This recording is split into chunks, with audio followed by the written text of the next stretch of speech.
Hello developers, welcome to GreatStack. We are back with a whole new video where we'll be getting our hands on a real world React portfolio website, which will be top-notch compatible with all the browsers and extremely mobile responsive at the same time. In addition, we'll also be integrating an automated email service called Email.js in our contact form, which will allow you to send an email to the organization's email or whatever the email you will set without requiring you to sign in. So let's get started. This is the website which we'll be creating. You can see it has all the navigations. And here, this is the contact form which will send an email, whatever the name you will type and whatever the email you will type and whatever your message will be, it will just send this to the email which is set by the organization. Also, if we talk about the mobile responsiveness, if you see, this is whole mobile responsive. See, it has this burger menu which looks like this, and when you will navigate, it will also be shown in this burger menu.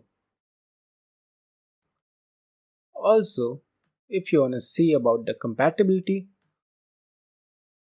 the whole website is extremely compatible for everything. If you are using a tablet or Android phone, whatever you are using, it is just compatible for everything. Like here, you can see everything is extremely responsive according to all the desktop sizes, all the tablet sizes, and everything else. See, everything works great. So let's get started. So now, as you are here, I expect that you have a pretty good knowledge about HTML and CSS, and some basic knowledge of JavaScript too. Along with a basic knowledge of React is appreciated but not required, as we'll be covering all the parts, like not all the parts but a very good portion of React in this video. So to get started, I hope you have React installed in your PC. So let's begin. For that, you just need to open your terminal, like I'm using VS Code, and to create the React app, you just need to open your terminal and write npx create-react-app, and then you have to write React app name. So our name will be portfolio. So press enter and wait until the installation, like creation of the React app, is complete.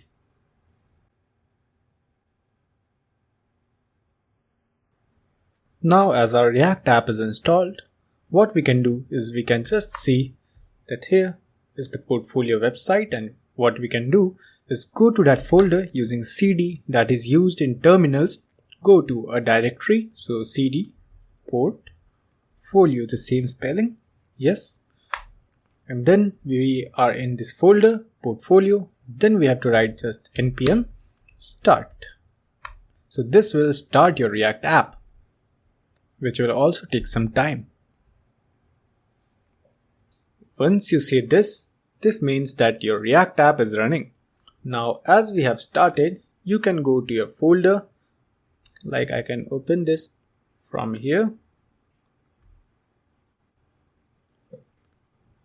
and start the React app from here directly without doing that navigation to like cd portfolio. We don't need to write it. So npm start. Again we are here with the React app, and now go to your VS Code and find this source folder, and we can delete some unnecessary things like the app.css and whatever else than this app.js. So we'll select all like this, and we'll just remove this app.js JS and delete. Also, we need to make changes in this app.js, like removing these and removing these stuff, whatever is inside this div called app. So just removing this, as nothing is useful for us for now. And from the index.js, we'll be removing all the unnecessary things like this one, and this index.css which we deleted, and this function at last, as we have deleted it too. Then we'll moving to the public folder and removing everything except this index.html. So deleting everything.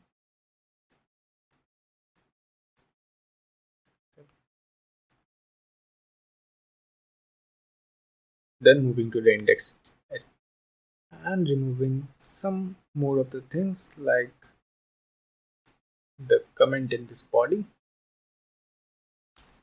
and the comment, like all the comments, because they are of no use for us.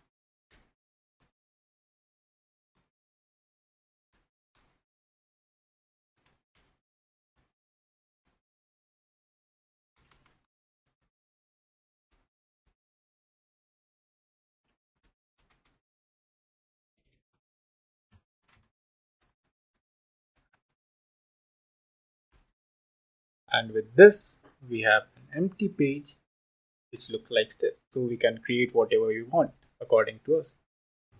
One thing that we'll be using and also providing you in the resources is this asset file.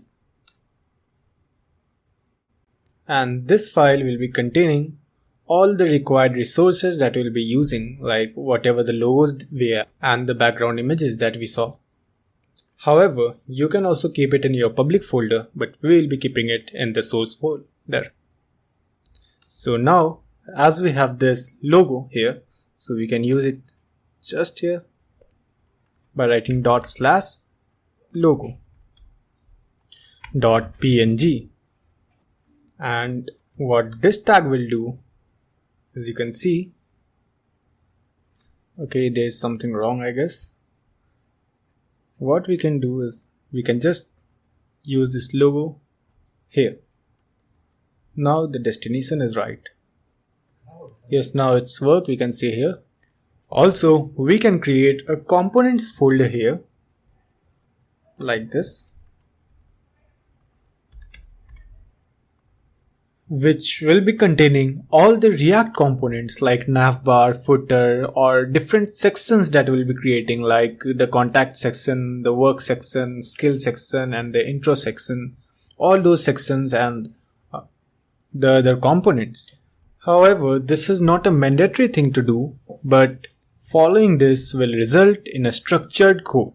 And even if you will see your code after 5 years, it will be too easy to figure out what portions of the website does what operations, as your code is well distributed.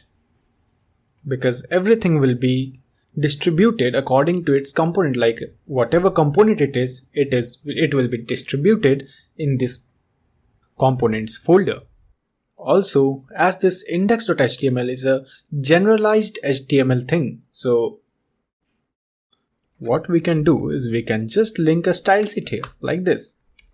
Link the CSS file, which will be like located right here, /style.css, and as it is not created, we'll be creating it. And we can write here all the generalized thing that we know about this index.html or the whole web page. So for a whole generalized thing, what we can do is we can write some of the basic things like removing the margins, removing the paddings, and the box sizing like this, the box sizing to border box. And we can also remove the text decoration and set it to none. And what we can do is we can set the background to transparent, as everything can have a background, like buttons have background. And for the body part, what we can do is use the body tag and set the default background of everything to somewhere near RGB. You can use the RGB tag. So RGB 30 30 30 we can use 30 30, and this one too, set to 30, which will result in something like this. The background is set to this color. Also, if we write something on this, it will be black by default, so we can just change the color to white. Also, if something does not fit in our website, so what we can do is we can just set the overflow to hidden, and to make it scrollable we can do overflow in y direction, that is in the vertical direction to scroll. So setting these basic things, we can move to create our first component, that is the navbar. For that, what we can do is create a new folder in this components folder, that is the navbar, like this. And inside this navbar, we can create a new file, that is navbar.js. Also with a navbar.css that will contain the CSS file of the whole navbar thing. Coming back to navbar.js, we can just write RAFCE, and what this will do is create a function, a React function with this N capital. So what we can do is we can write this N capital here. So now this navbar will be used here to export. And to import the CSS file, we can just write import dot slash, in our quotes, dot slash navbar dot CSS. Now the CSS file will be imported here and used in this div thing.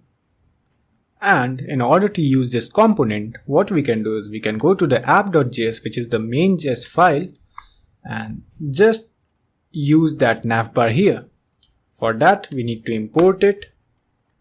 So we can import it like this, navbar from here, and we can just use it here, navbar slash, like this. And now you can see that the navbar is here. So for now, what all we have is just this div component which contains the navbar, and this is shown here. So now, observing from the image that we are going to build, the components of the navbar, what are the elements that the navbar carries? So there are three things that we can see. First is the logo, second is this menu, and third is this contact section. So there are three components in this navbar. Also, if we see the width of this whole navbar, it is not spreaded all over through this whole body, but it contains almost 80% of the body that we have. So first of all, what we need to do is we can just add that nav thing, which can be named with the class name navbar. So navbar, and here we have the element nav, which signifies that this is the navbar. And what this nav contains is the three elements, that is the image thing, which is this, and the menu, the desktop menu, which I will name like desktop menu, and a button that says the contact section here is defined, so that can be a button, and we can name it desktop menu button. So this is the button which will be containing this image and this text. So this button is containing an image which can be named like desktop menu icon or image like this, and then a text something like contact me, and this will be the end of our button. And to use the images, what we can do is we can just import the images, or we can use it directly though, but I feel it easier to like import it and use it. So import, the first image will be the logo, so import logo from quotes.slash, which will be not here. Actually what we can do is we can go to the parent element and then again to the parent element and go to assets, and in assets we can find the logo. So where's the logo? It's here, the logo. And what we can do is we can just use it right here, just writing logo. So now the logo, and the alternative can be, it is just the logo, so we can write logo, and the class name we can write is, it can be logo. However, we can just write this address in the source name directly, but I find this easier as all the imports are in the above of the page, like in the topmost part of the page, and we can just check, like rather than finding whatever we want to change in the whole code, we can just see the above like at the top and we can just change it. So it is easier to make changes if we follow this technique, and hence it is also considered a standard format or a standard practice. So if we save it and see, yes, we have the image here. Then filling the division, that is this, the desktop menu, we will be having 4 links like here. Home, about, portfolio and clients, we have 4 links. So what we can do is we can just use a link tag which we'll be importing from something like, we will be extracting it from React scroll. So my mistake, React scroll, SCROLL, but for this we need to install this React scroll. So for this what you can do is just write npm I, that is npm install React scroll. So it will download it and install it, and once it is installed we can use this link tag. So this link will have a class name of desktop menu list item, it can be. So yes, desktop menu list item, that is every item of the list, and we'll be having 4 of them. So just copy this and paste. And the tags, if we see, is home, about, portfolio and client, so we'll be writing it here. The first one is for home, second one is for clients, the second one will be for about, the third one will be for portfolio, and this one will come here.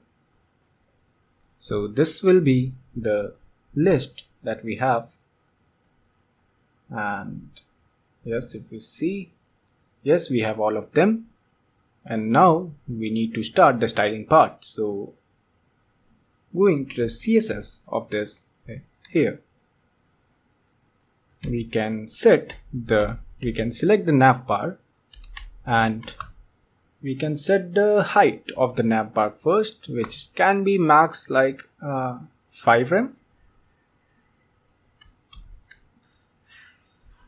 Yes, and the width, the whole width can be 100 viewing width. So let's see. if we inspect this, what you will see is now this thing is spread all through this, like from the whole width of the screen. And to align this thing, what we can do is we can add margin. For top and bottom it will be 0, and for left and right it can be auto, so it will auto adjust. So if we see, we'll be having no margin. However, we have already did it in the index.html, where the first thing here, style.css, we have set all the margins to 0 and padding to 0. So now we are free to do anything that we want. So just remove this extra stuff, and getting back to our navbar.css, the first thing that we can do is we can add a padding, a little bit of padding, 1 rem for the top. As you can see that it is just stuck all above, so we can add padding of 1 rem, and for left and right we can add 2 rems. And then we can, the main thing that we need to do is display flex. We can use the flex box. So if we use the flex box and if we align everything, so align items to center and justify content to center, if we do so, what we can see is it is aligned here, and whatever the block elements were present here, these are all now inline elements. So as we use that display flex, so this is now at its correct position. More of one thing that we usually use when we are creating a navbar is we can use we can set the position to sticky. It's sticky, and where it should stick is top 0.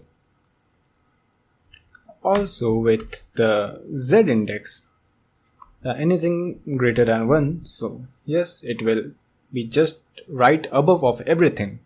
So now if we see, we have this, but if we want to separate these things, what we can change is where we use this justify content, we can use justify content space between. So now this will maintain a space like this.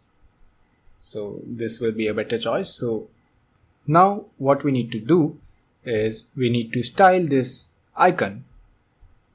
So that was named with logo. So logo, first thing that we do if we are using an image is set the object fit to cover, because this will not let your image to stretch and look bad. It will just maintain a ratio of the height and width of the image, of the real image. Then we can set the height to 3 rem and the width to 4 rem. And if you see, the logo is of the correct size.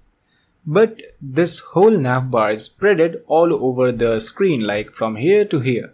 But we, as of our image, we can see that this whole logo is just covering this part, not the 100% of the screen, it's just covering the 80% of the screen. So what we can do is we can set the navbar's max width. So what we can do is use max width to somewhere around 75 rem. So that is 750 pixels from here to here. And now coming to this desktop menu, what we can see that we need some space in between everything. So what we can do is, what was the name? It was desktop menu list item. This thing will have a margin. Basically we can add space through margins. So margin of 1 rem. Then what we can do is we can set the cursor to pointer.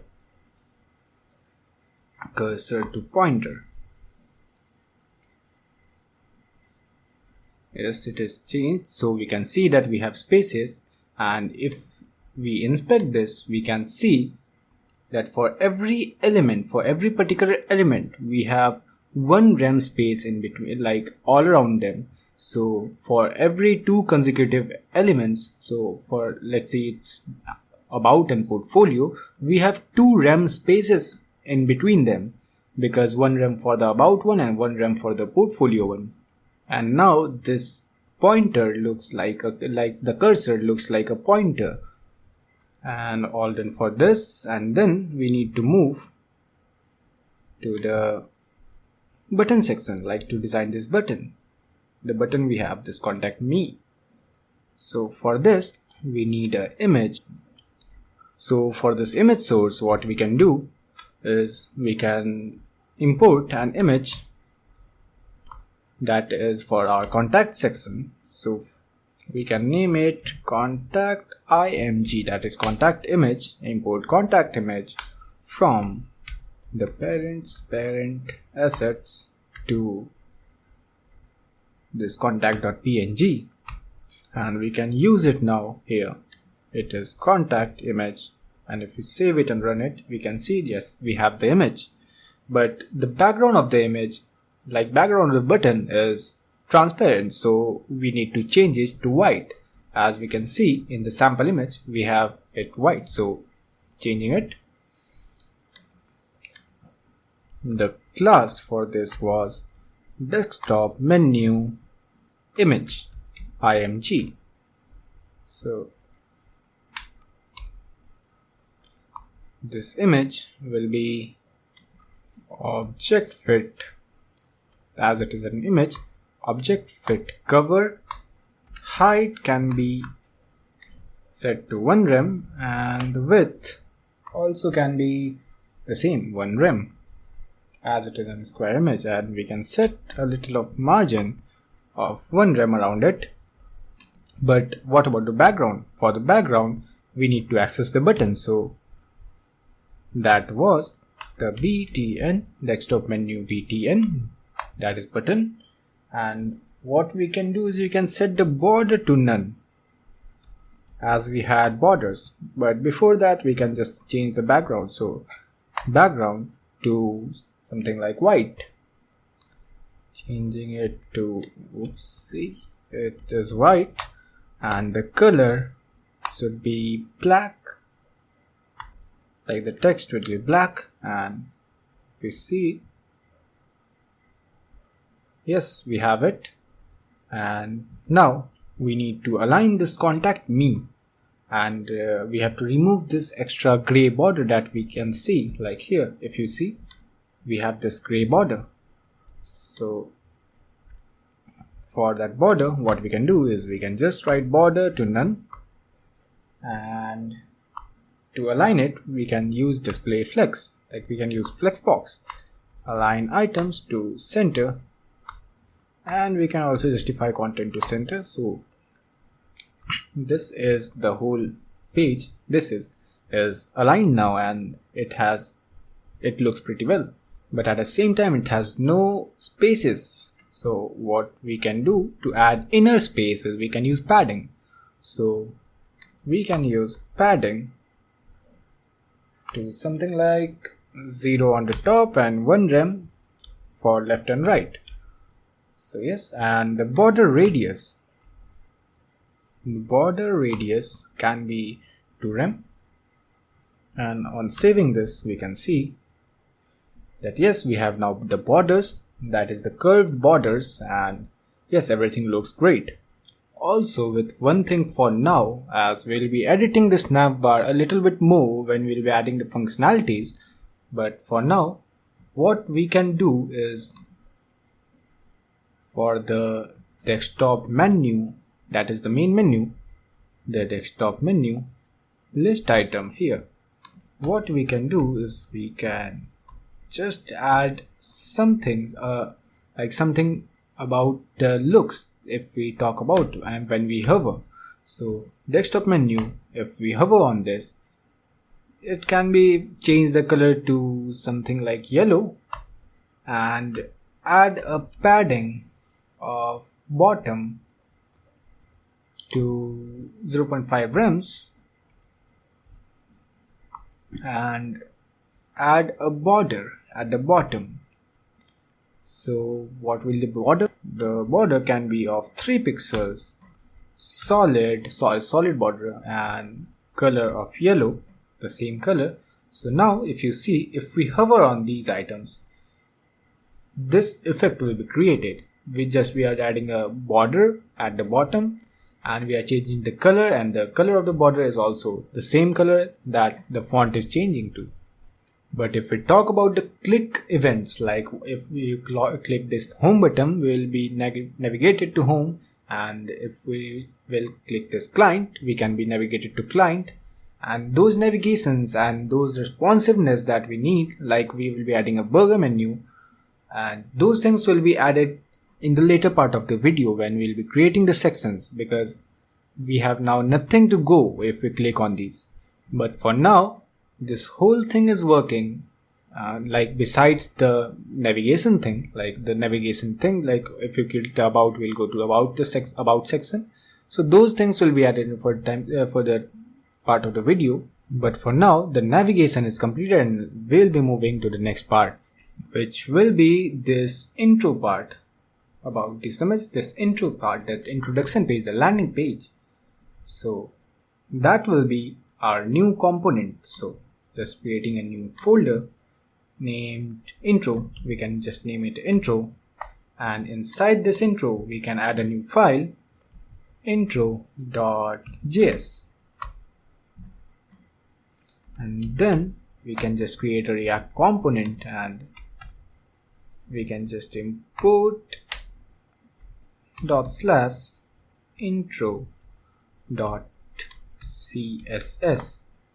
And as we don't have a file as such, so we can just press Ctrl and click on it and create a file.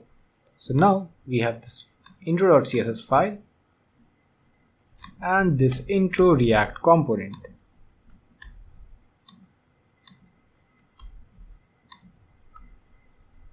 And to add this component, what we can do is we can move to app.js, and we can just import that component, the new created component here.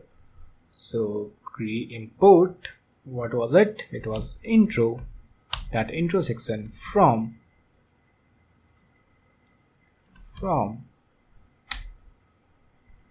this very thing /components /intro.js, and this intro will be used here.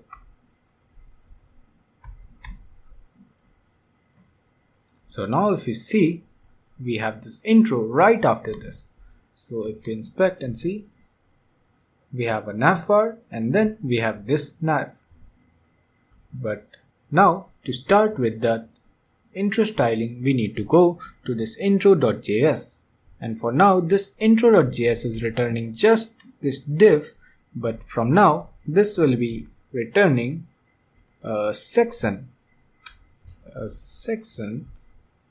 which will be named to intro, or with an ID to intro. But if we talk about the components that it will be having, we need to observe this image. So what are the contents of this whole intro thing? Is this left part and this right part, where the right division contains an image and the left division is this. And coming to the left section, what we can see is we have a hello, which is somewhere like medium text, and we have a big text, and then we have a simple normal size paragraph, like it is, maybe it is of small size, we can consider it small, and then we have a button. So these are the components of the left division, and the right division is just an image, and the whole thing is the body, like the main body of the section. So this whole thing is a section, and this section has a maximum width, not all over the page, it is not spread all over the page, but yes, it contains around 80%, like whatever the navbar, the size of the navbar was, it contains the same alignment to the navbar. So now it's time to rush to the coding part. So like we have planned, the image will have a left part which contains the content. So we can name it intro content. because this whole page is called intro, so we can call it intro content. And the next part is a simple image, so we can just use an image with a class name of BG because it's the background. So for the image we can import the image, import BG from the same place, dot dot slash its assets, and where's the background? Here. And now we can use it in our source like this, BG, which says profile. And then for the left part, if we see, we have something hello, which can be a span, and this thing can be also a span. So just let's create it. So what we can do is we can just create a span. It's a typo which says hello, and yes, it says hello. Then we have another span which can be named like intro text and says I am, like this. Then we have the name Smith, then a line break which says web developer or web designer. So we can do it like I am, span again we can use, and we can name it intro name. Oops, again a typo, which contains Smith.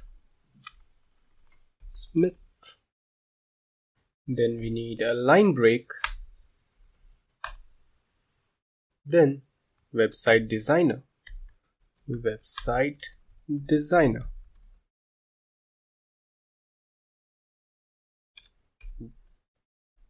And if we save this, what we'll be getting is this, the division and the image, which will be aligned to this.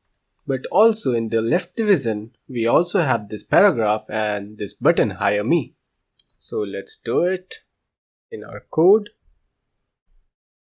After this web designer, right here, we'll be having a paragraph which can be named like intro para, and it will contain this whole line, which if I save, you can see on the web page this is the whole paragraph. And the button that we need is right here. Or what we can do is we can just remove this and use a tag instead. Or simply we can use the link tag as we did in the Navbar. So if we open this navbar.js, we'll find this link. We just need to put it here, and then we can use the link tag. So here we can use the link tag, which will contain just the button, which we can name like btn. So our button can contain an image, first of all an image, and then a simple text like hire me. As we can see here, it has an image and hire me. So for this image, what we can do is we can import it again. So here we can just import the btn image img from dot dot slash assets. Then we have hire me button here. So now we can use that image right here, btn image, which just says hire me. And now if we see, our page looks like this. So now what we need to do is just the CSS part. So going for the CSS, intro.css, the very first thing that we need to do is just get this intro thing, the intro ID. And for that ID, what we need to do is we can just fix its height to 100 viewing height, but we have our navbar there, so we can just use this calc 100 viewing height minus the width of navbar. Sorry, the height of the navbar was 4 rem, so we can just subtract that 4 rem. So this will calculate the total left amount of height that we have. Then we can just set its width to 100 viewing width. More of the things is max width we can set to 75 rem, like we did for the navbar, to just fit it here. 75 rem is the max width. And to align it, what we can do is just set the margin to 0, and for left and right we can set it to auto, and the overflow can be hidden as we don't need anything to make our page look bad by creating any type of horizontal scrolling. So after this we can see that the alignment is pretty well, but the image is right here, not in the right side of the page, it's at the bottom of the page. So two things we can do. One is creating the flexbox, but using a flexbox is not a good idea according to me, as if we will talk about the mobile responsiveness, both the divisions will not overlap, rather it will squeeze themselves or just align themselves at the top or bottom, or like in any direction, but basically these divisions will not overlap. So for that purpose, what we can do is we can take the background and we can make its position to absolute, and here we can use position relative, and we can set its z index to -1, so it can go like behind the intro. And also if we are setting this position absolute, what we can do is we can set the top to just above like 0, or we can set it to -4 rem, so it can go a little above than the nav bar, because if you see the image, it's a little long or black at the top side, so this fits well. You can test it however. And for the right part, what we can do is we can set it to 0.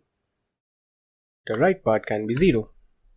Also, as it is an image, so we can set the object width to cover to save the image from shrinking or losing its dimension. So if we save this and see, what we get is this. The image is aligned at the right side, and in the left side we have this division. But the height of this image is, I think it's too big. So what we need to do is we need to set its height to 100 VH.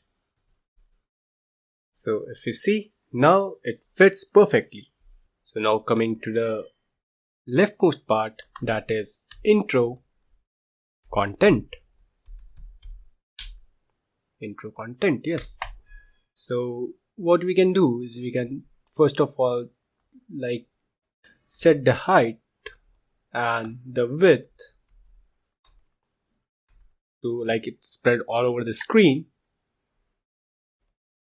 Then as you can see, it's like here. So what we can do is we can add some padding.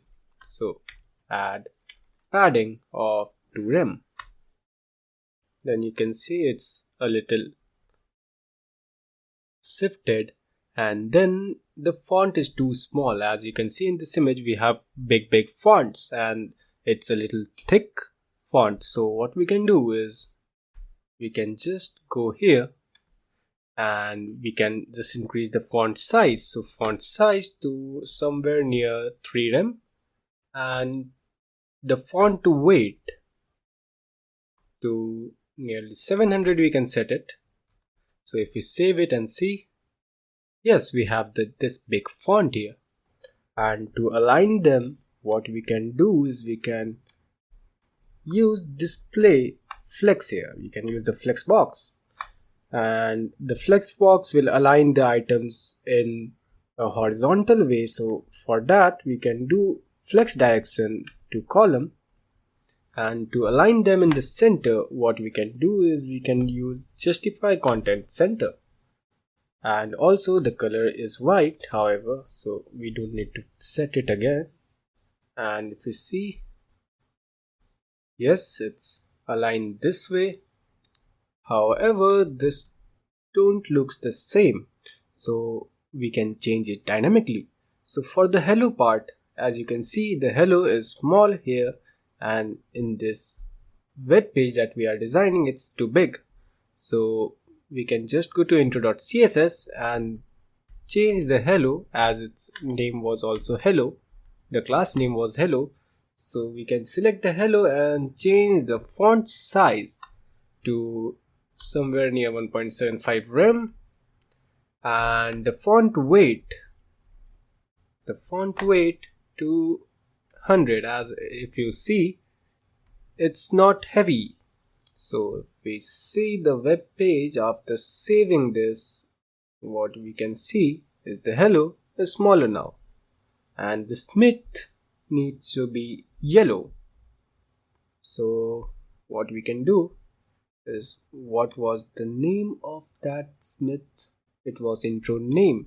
So we can just select the dot intro name, and we can change its color to yellow. Yes, and now for the intro paragraph, what we can do is we can select the intro para, and we can just change it to its font size first to somewhere near medium, and the font weight needs to be reduced, so it's again 100. And let me save it and see. Yes, the font size is quite well. Then we need to design this button. So for that, what we can do is, let's see, we have this link and this button here which contains an image. So first of all, what we can do is we can select the button and we can change its background to somewhere like white. Yes, we can set it white, and the margin to 1 rem on the top and bottom, and then 0 to the left and right. Then we need to set some padding. Like if you see, we need some padding here, and we also have some borders. So for the padding part, what we can use is 0.75 rem on the top and bottom. Then we need 2 rem for left and right, as we want a wide button. As in, if you see this image, we have some padding here and here, but not that much of padding at the top and bottom. So if we go through that, we can use this. Then we can set the border radius. First we need to set the border to none, as it's look ugly. And what you can do is you can just change the border radius to around 2 rem.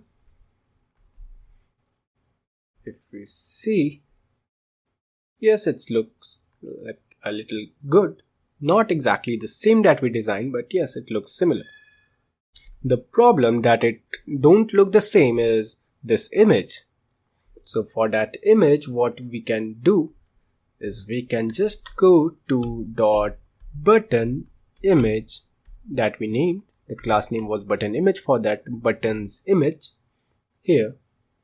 And we can first, as it is an image, what we can do is object fit to cover, and then the margin to, yes, 0 for top and bottom, but we need a little bit of margin. It's not a little bit, like this on the left and the right part. Also, what we can do is we can just set the height to 1 rem. So let's see how this works. And it didn't work. I don't know why. Let's see if we see this button image. Okay, we missed this. So we need to add the class name to button img. Now if we save this, yes, this worked. But if we compare, we have a little more padding here. Like if we see in the page, we have used a little more spacing, the inside spacing, that is the padding. So what we can do is we can just remove that from here. We can just set it to 1.5 and let's see. Now it looks great, like exactly similar to the design that we made. The only thing that looks a lot different from that we designed is the font.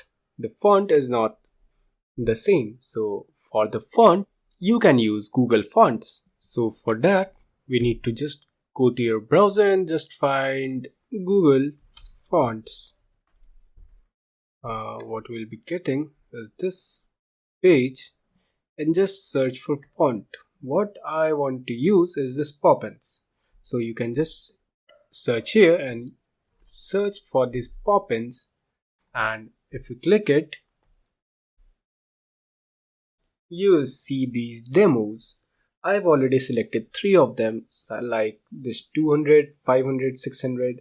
Also I want this 300 and no more, just these will be enough, I guess.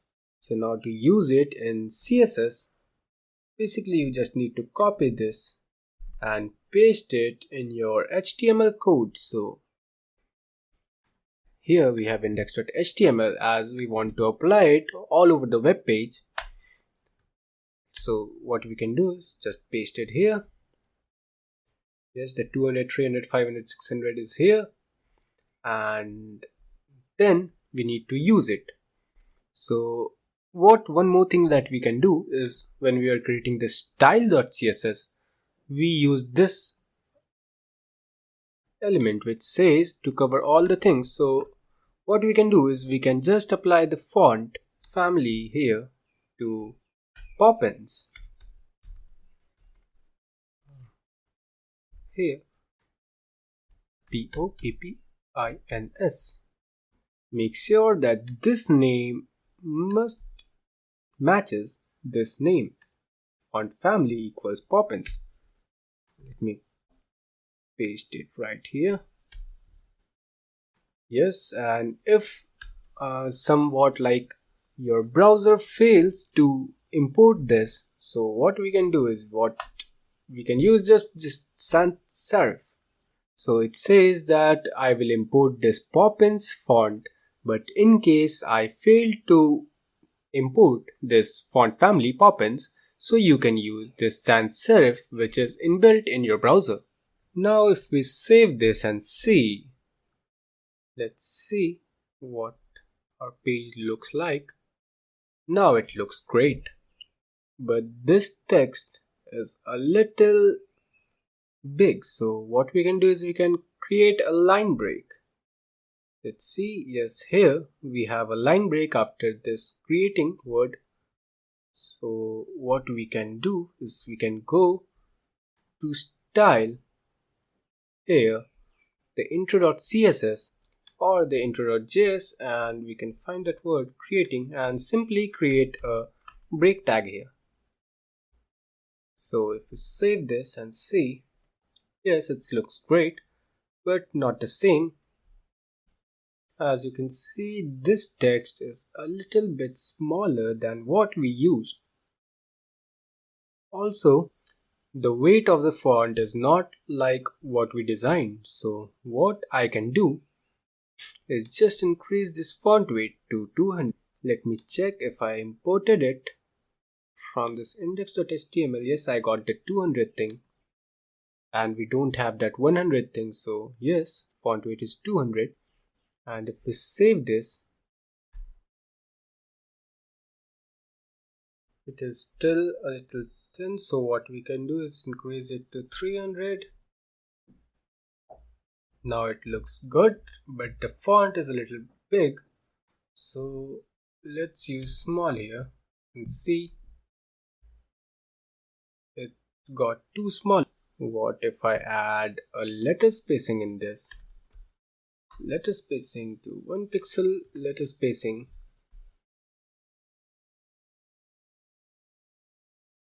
I guess using this is too small, so we can just set it to medium. It will look good. Also, because I am using, this is not a full screen, this is just a square fit, so yes, using it like this will be good. Yes, now it looks good, so we can go for it. And now we can move to the mobile responsiveness.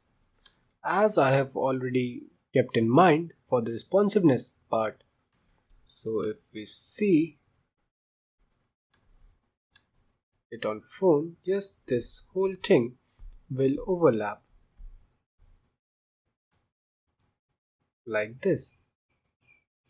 Both the divisions that we created, the left part and right part, will overlap like this. But more of some responsiveness things that we need to do is for this navbar and this background, also with this content, the intro content, and let's see what we can do. So the first thing that we can notice is if the screen gets a little smaller, so we can see the position of this image is how it is in center, but we need to align it a little right, we need to shift it a little right. So what we can do is, yes, it's for 832, so we can set 840 pixels. So what we can do is we can add media queries, screen, and the max width,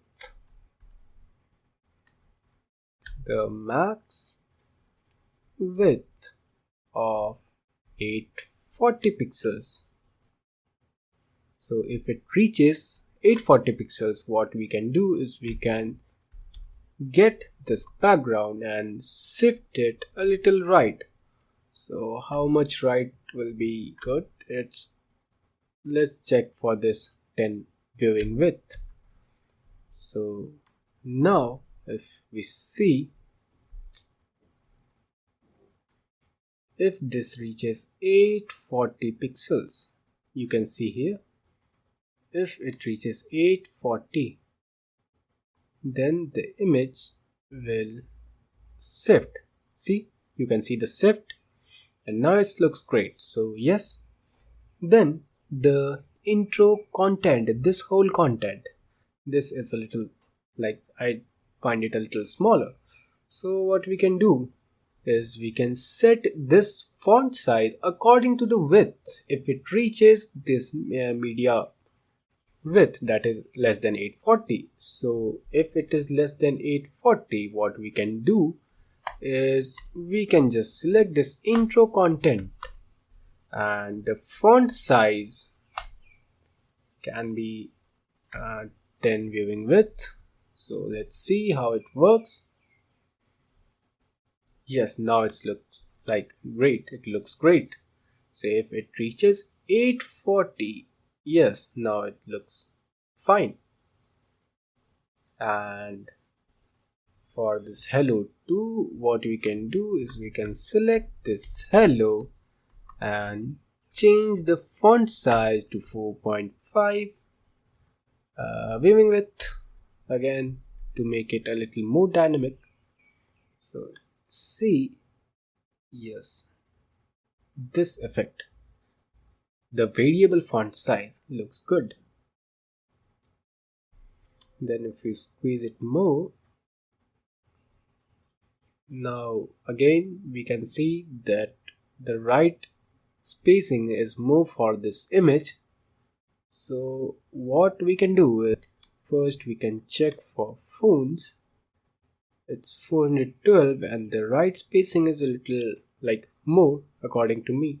So what we can do is, if the limit, what we can decide for the limit is 360, portal, it looks like this, and now it looks good here. So let's fix it for 480 pixels.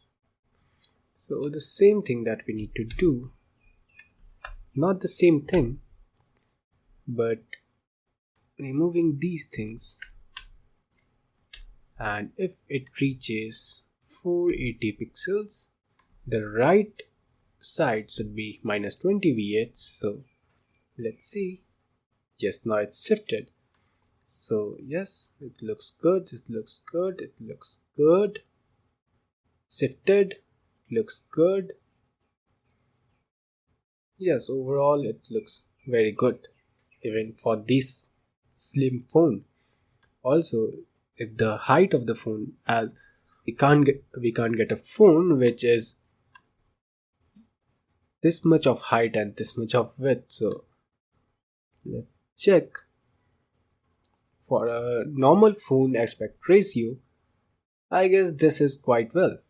So let's check for some phones. Yes, it looks great in all of them. Yes, I think it looks great. So I think that's all for the navbar. Sorry, for the intro part. If we see, it maintains a good ratio and it looks great in almost all of the devices. But the only problem that we have is this navbar. So a simple approach that I can say is creating a burger menu. Like, it is good for phone with 684 like width of 684 pixels, but if it gets a little smaller from here, less than 640, I guess, so we need a burger menu. It will like be a great add-on for our project, but that thing I'll be covering at the later part of the video after creating all these sections. As you can see, that we have these navigations, so these navigations go nowhere, so we need to set up location that if I click this, where should it go? So that thing will be done only all these sections are made. So let's first create all these sections. So the home, or this intro part, is done, this home, and then we need to create this about, portfolio, clients and contact me section, which will be really quick. So after creating all this, what we can do is we can recreate the navbar with a burger menu. So if we click on it, we can just navigate ourselves. So for that, we can just get back to our desktop, and now it's time to create this section. This is the about section for our portfolio website. So this whole section we'll be designing. But first we need to analyze this. So if we analyze, we have three things over here. The first is this skill boxes. Then we have this heading of the whole about section, and then we have a paragraph here, which will be really simple and quick to make. So let's start the skill section. So now for the skill component, what we can do is we can just create a new folder like we did already for the intro and navbar. We can name it skills, and this will be about section. And in this skill, what we can do is we can add a file skill.js or skills.js. Then also one more thing, the CSS file for the same, skills.css. And in the skill.js, we need to import the React component, which will be this, and just need to import the CSS file, skills.css.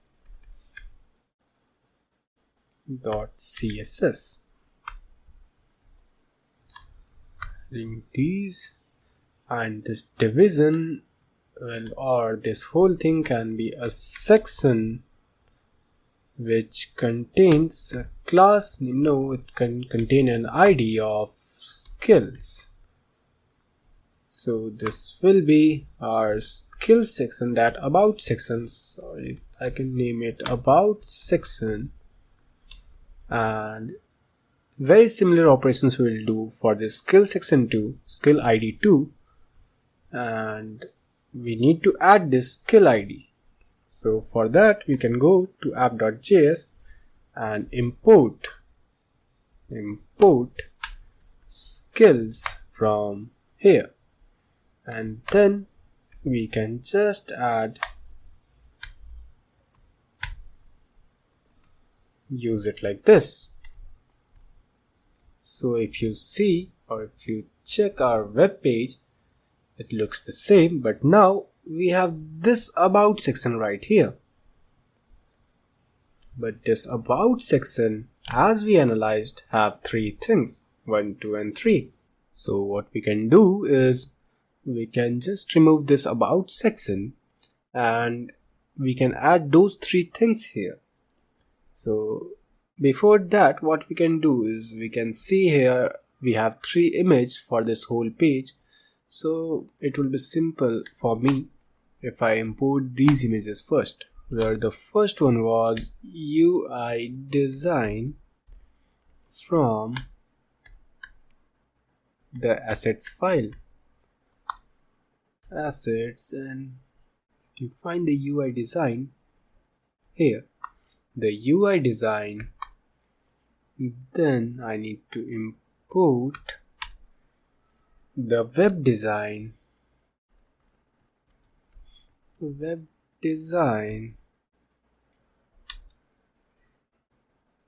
from the same path, from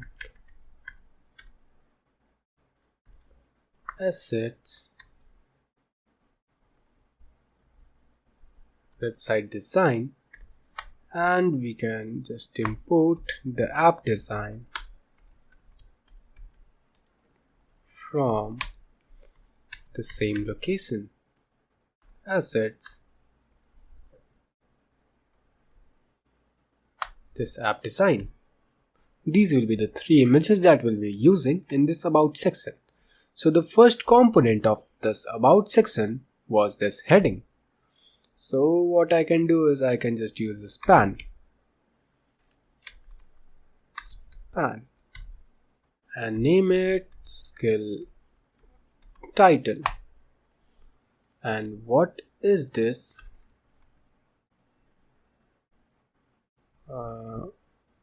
This says what I do.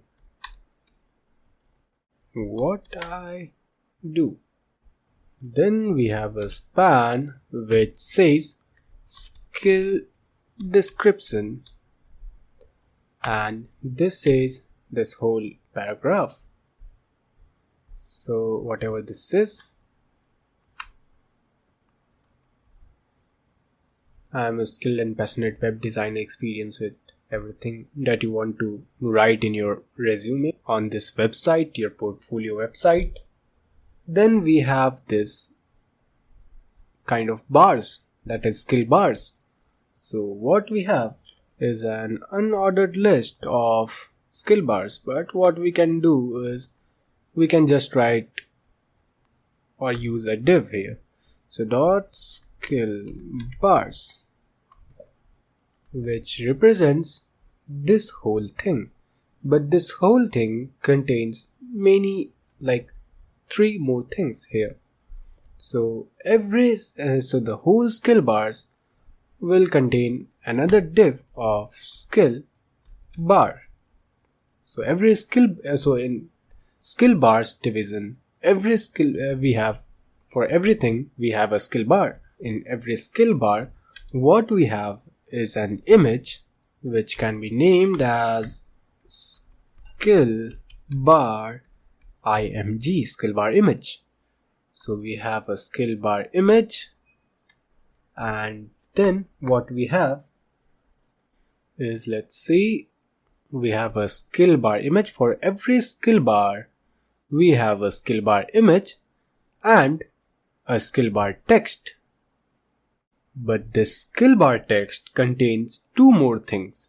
That is, one is the heading and one is this small paragraph. That is the description that we can see. So for every skill bar we have an image, and then we have a skill bar text.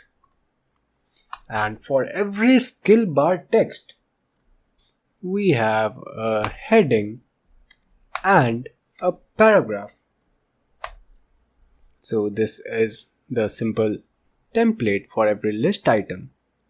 So now we can copy it and paste it 2 more times. So now our template is ready, but what we need to do is just create the source of this image. So the first one is UI design. The second one is for web design. The third one is for app design. Yes, which says the same thing. UI design, web design, and here app design. And for the first heading, what we have is UI UX design. This is the demo text. So let's write it UI/UX design, and here this is a demo text. You can write your own content here. Yes, obviously you can write your own content here. Similarly, let me fill these parts too. And after saving this, you can see we have all our content here. The whole content. Now we are only left with the CSS part. So let's move to the skills.css. The first thing that we need to target is the skills section.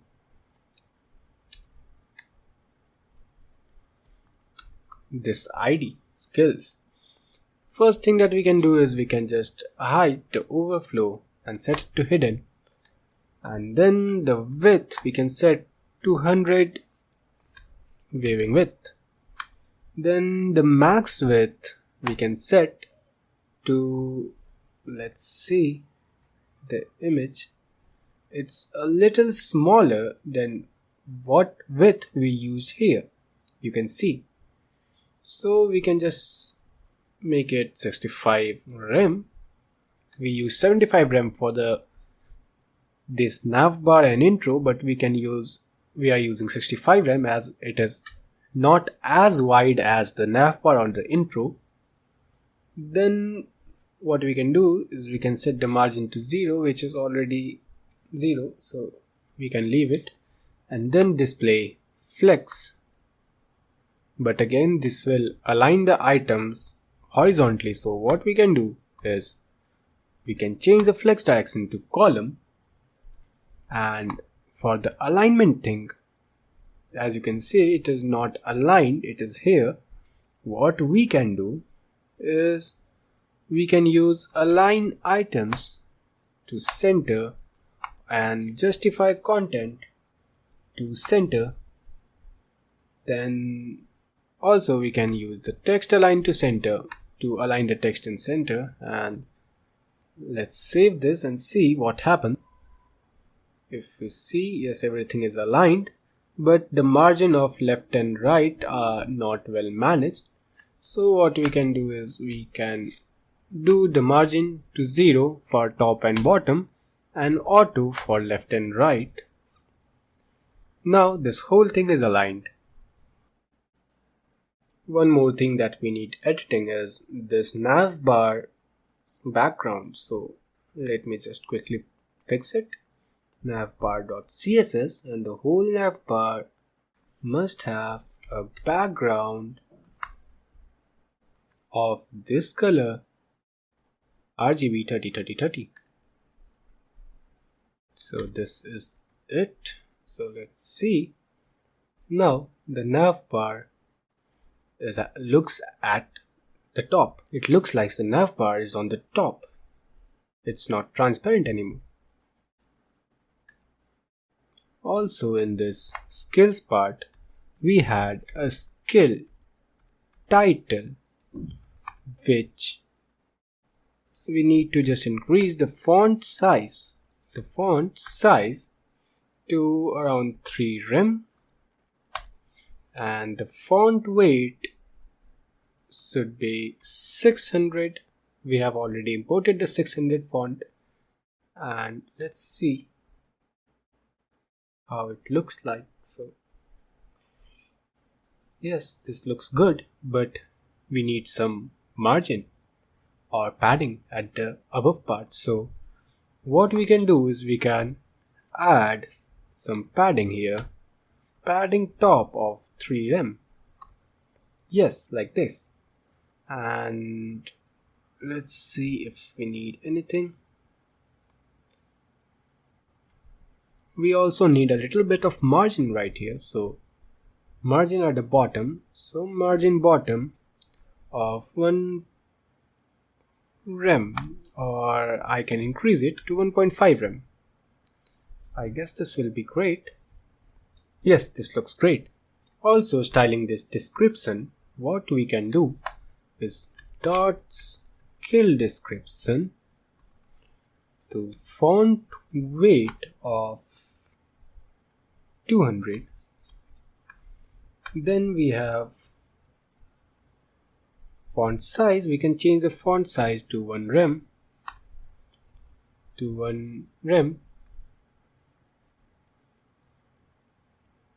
Yes, this looks good. Then we can set the max width. It covers around like more than we designed. If we see the design, it don't covers that much of the space. So for that, what we can do is we can change the max width to around 50 rem, and add some padding,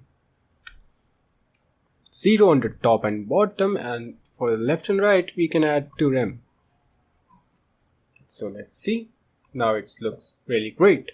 You can just add like whatever changes you want. That if you want to make it 51, or if you want to increase the font size like 1.05, whatever you want to do, you can do it. Like there is no restriction in trying anything, and you can see that yes, if it looks good for you. But if we see our design and zoom it like fit to full screen, what we can see is the font is a little smaller. So we can just try around 0.5 rem, and let's see, it's too small. And 0.75, let's check.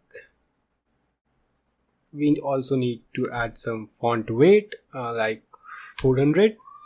We have imported 400. Yes, it looks good, but not the same like we designed here.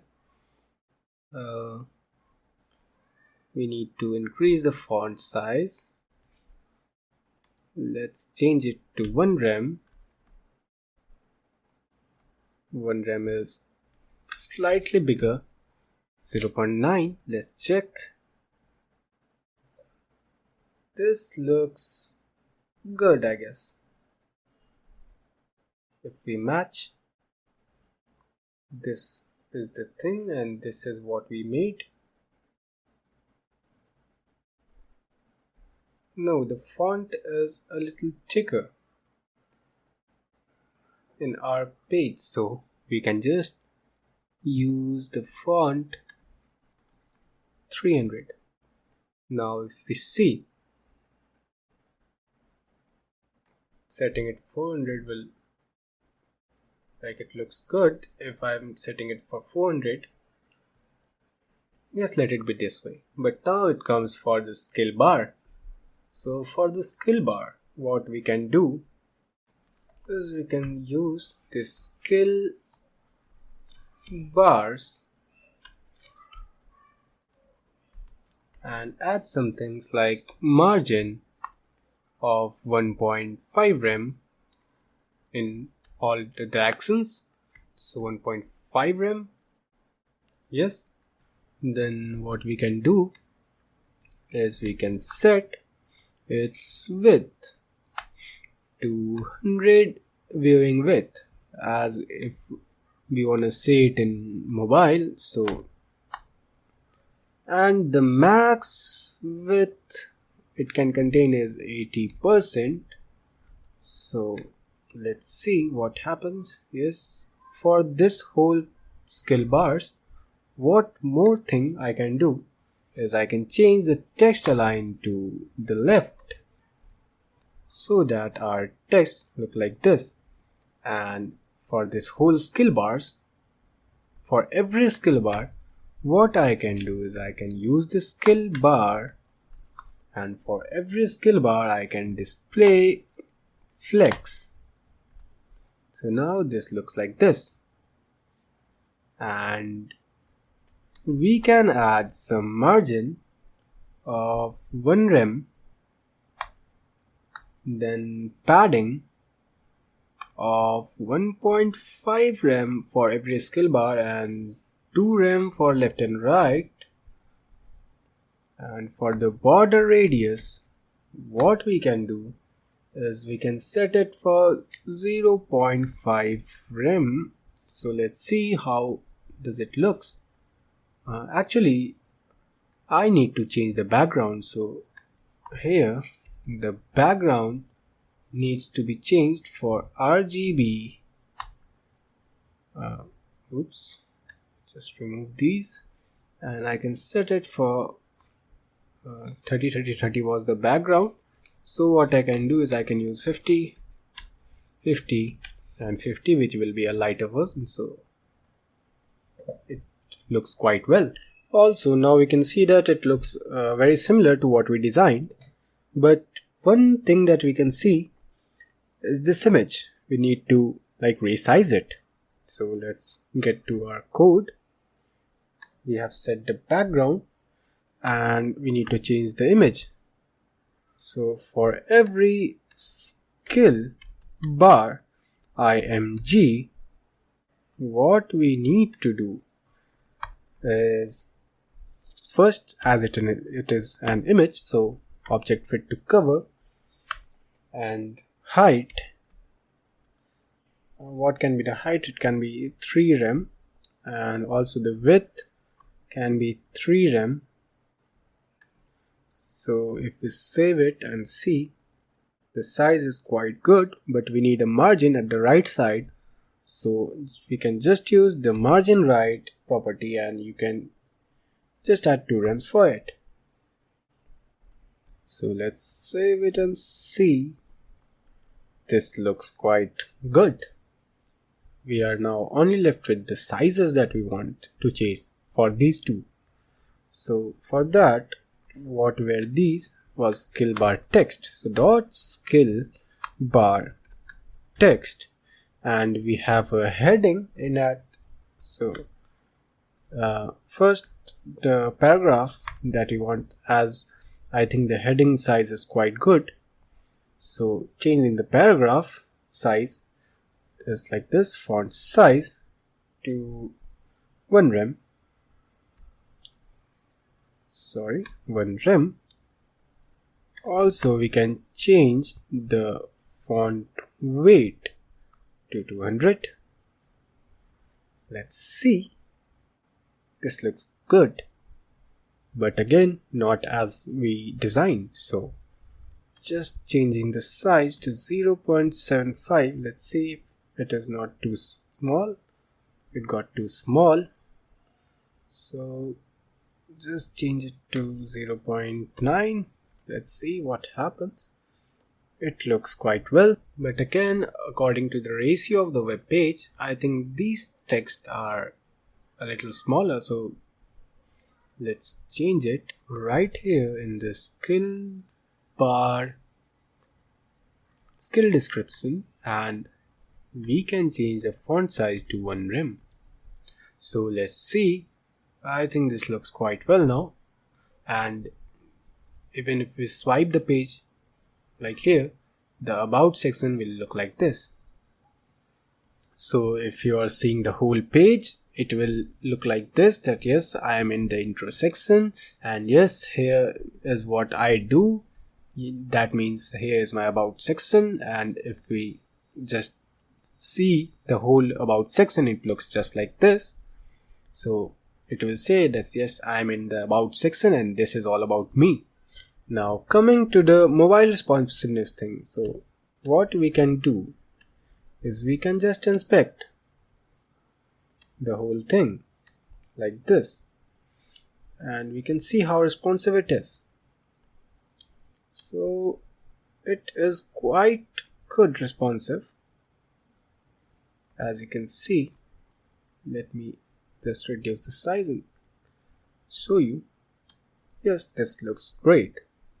So we don't need much of the things to do with that skill thing in mobile responsiveness. But what we can do is just check for some of the phone mobiles. So if we are on a Galaxy Note 20, it looks quite good.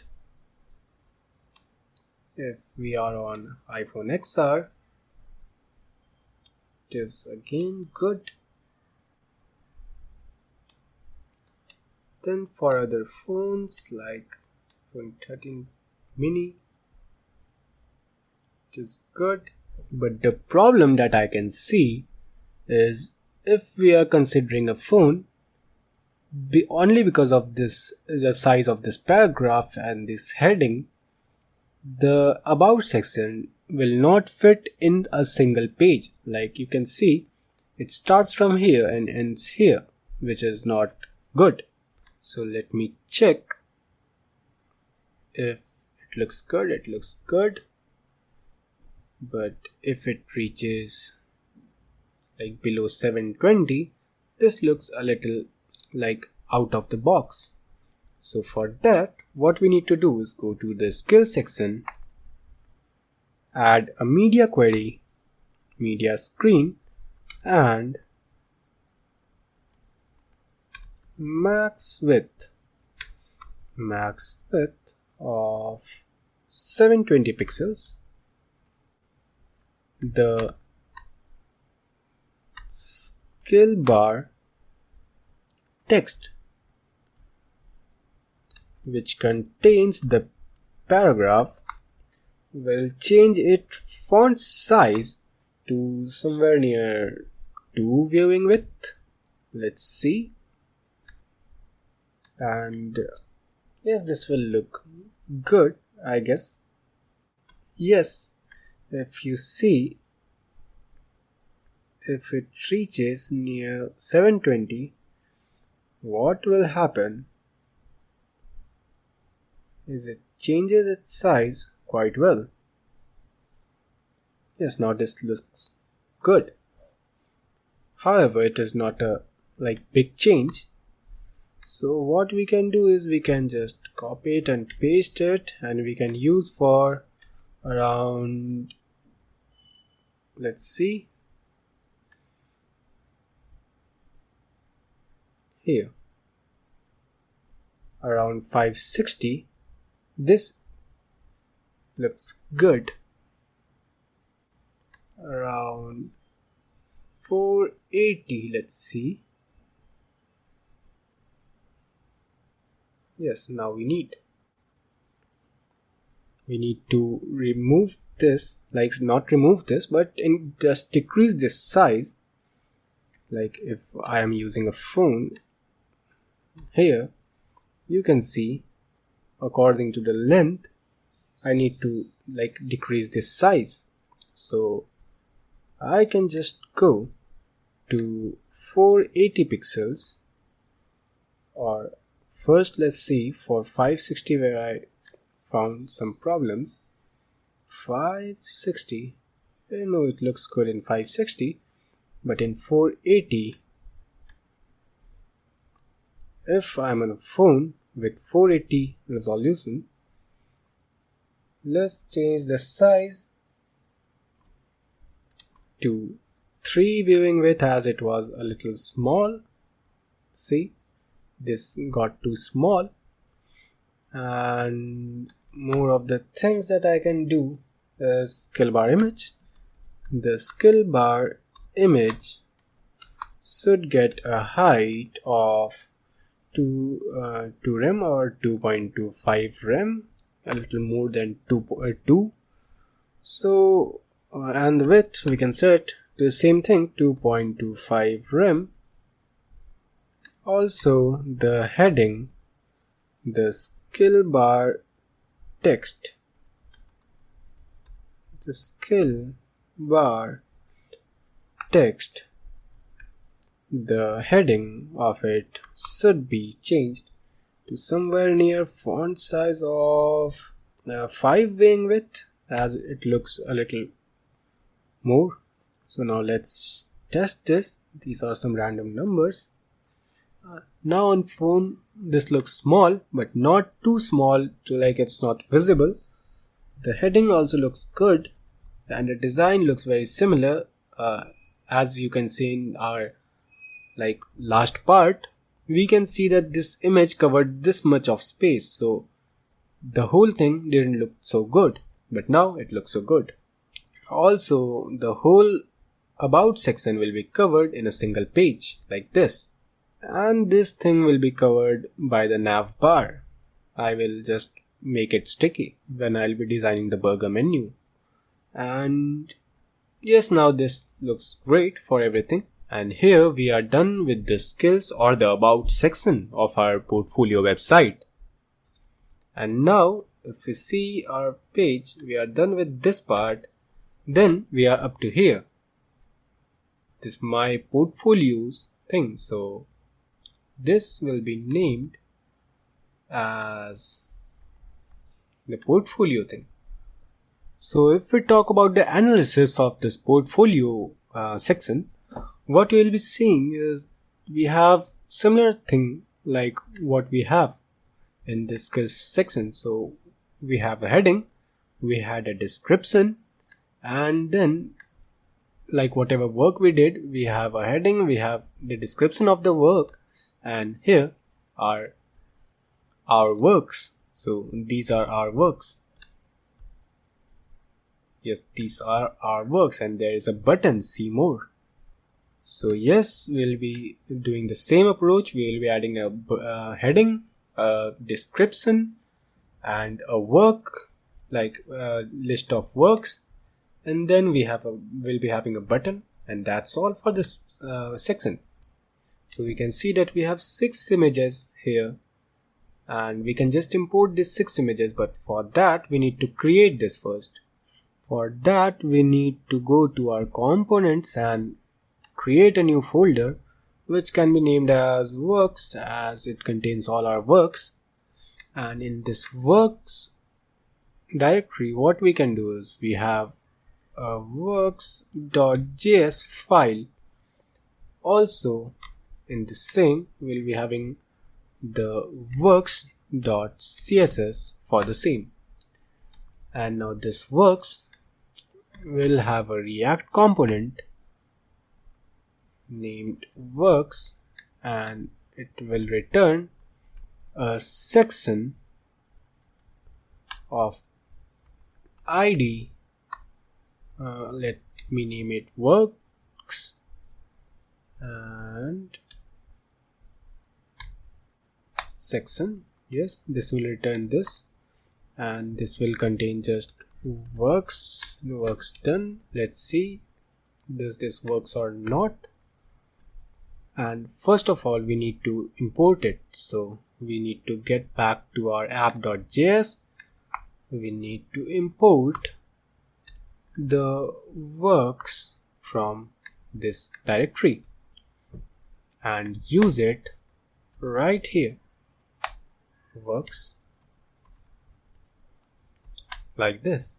So if we see, we have our portfolio, we have our about section, And then here are the works section, works done. So according to the analysis, let's start. For this, what we need to do is first of all import the CSS file.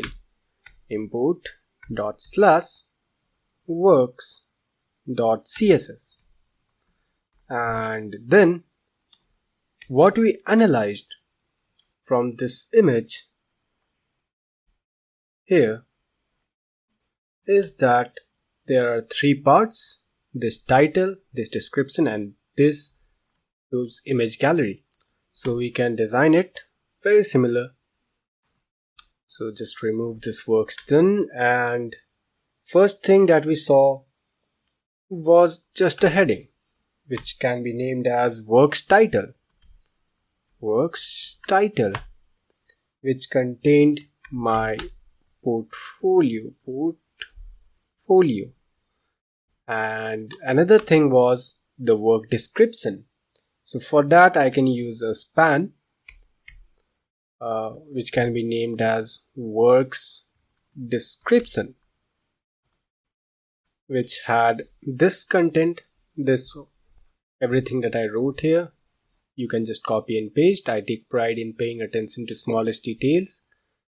And then what we had was this works images.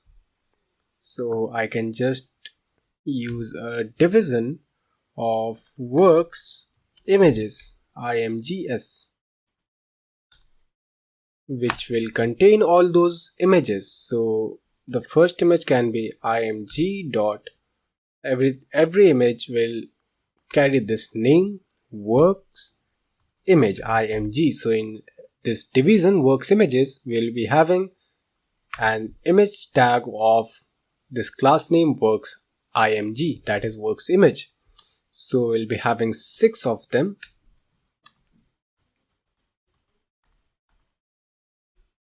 Okay, and for these images we need to import the images. So import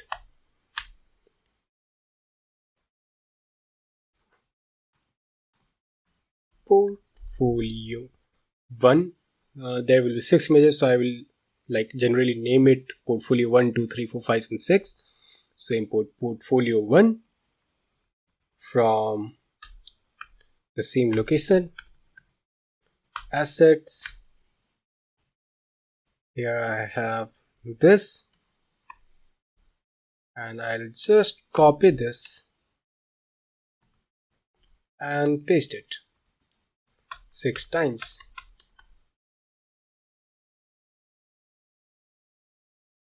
Okay, so for here, just remove and write 2, 3, 4, 5 and 6. Let me check if the names are right. Yes, everything is correct.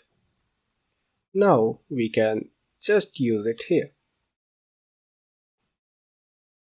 So let me select this whole thing and remove this with a portfolio. Okay, portfolio 1.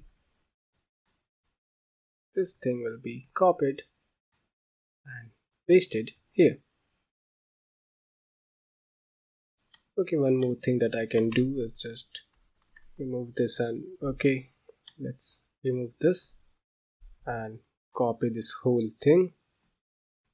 Copy, paste 6 times, 2, 3, 4, 5 and 6. Now if we save this and see our web page, yes, we have all those images. But here what we got is this issue. The navbar has a problem right here, which is because I think there's a margin over here, like for this navbar thing. So I can just go to the navbar.css and find, yes, here it is auto. So I can remove this, and for left and right it will be 0, same. So yes, now the problem is fixed. or we can also keep it, because it will just create problems in our alignment. So let's keep it and see that for these divs, what we need to do is just keep it in this center. So the width of this whole section must not exceed this limit. So that will be automatically fixed if we talk about the style of this work section. So let's do it by accessing this work section. So the works ID and its min height will be same, calculate 100 VH, that is full screen, minus 4 rem for the navbar. Then we'll be having the width of 100 viewing width. Also, the max width will be smaller, I guess. See, it's same as the above one, so I can just use 60 viewing width or 60 rem. Yes, 60 rem will be great.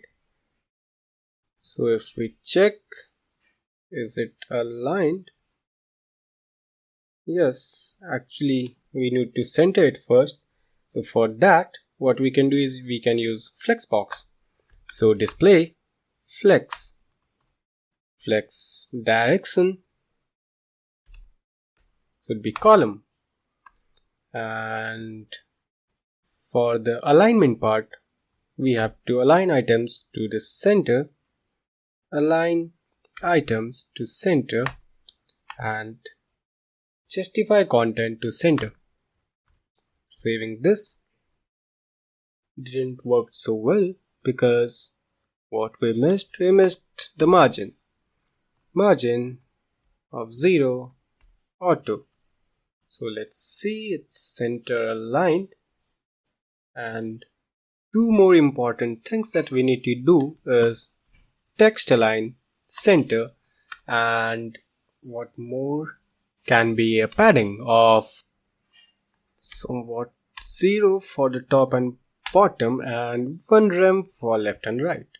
So if we see, yes, now this looks good. Also, getting to this title and description, what changes we need to do is just select the works title first, and then we can just add some margin for that.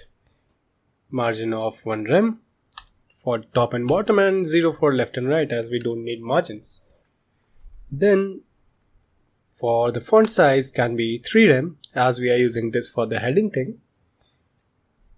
So this will fix the heading, which didn't work somehow. I guess there is some kind of error. Okay, the T is small here. So now, yes, this works so well. Then we can move to the description part, which can be done here. .works description. What we need to do is we can change the font weight first, as it looks so thick. So we can use font weight to 300, and the font size should be 1 rem. And let's see what more we can do. First save it and let's check. This looks perfect for now. And what more we need to do is this images. We need to set these images. So these images were works images imgs, and for these images what we need to do is just display flex, which will make these like this, but the width of the images is not that good. So what we can do is we can just align items to the center. So we can use AIC, align items center. Then we need to do justify content center. Then the width can be 100 viewing width.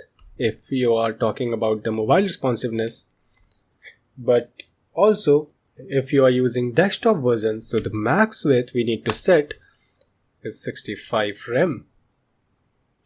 What we need to do is we need to get every work image, and as it is an image, we need to do first object fit to cover, then the height, and all the width will be auto adjusted. So height can be somewhere near 20 rem, that is 200 pixels if you are using this rems, and the margin we can add for every this image.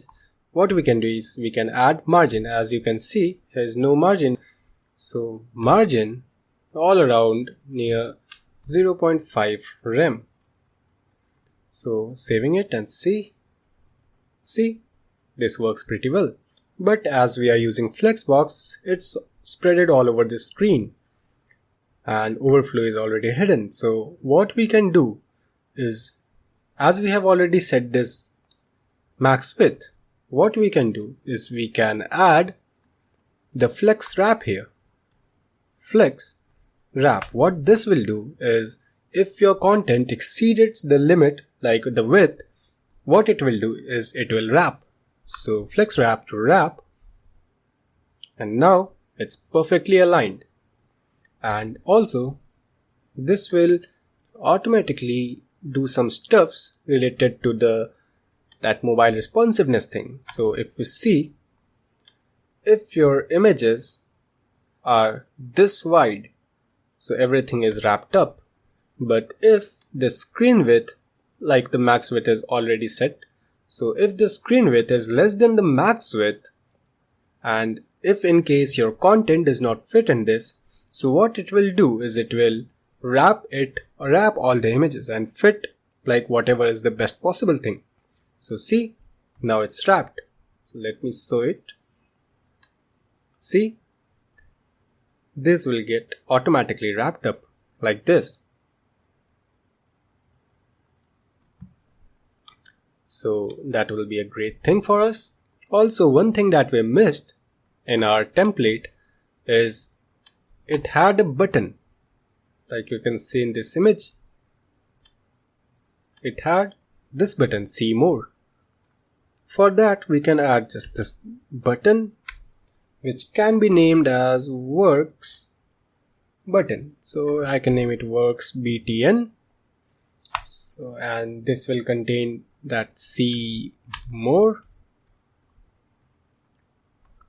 And now we can just style it dot work btn, and what it will carry is some padding for initials like 0.5 rem on the top and bottom, and for the left and right it can carry 2.5 rem.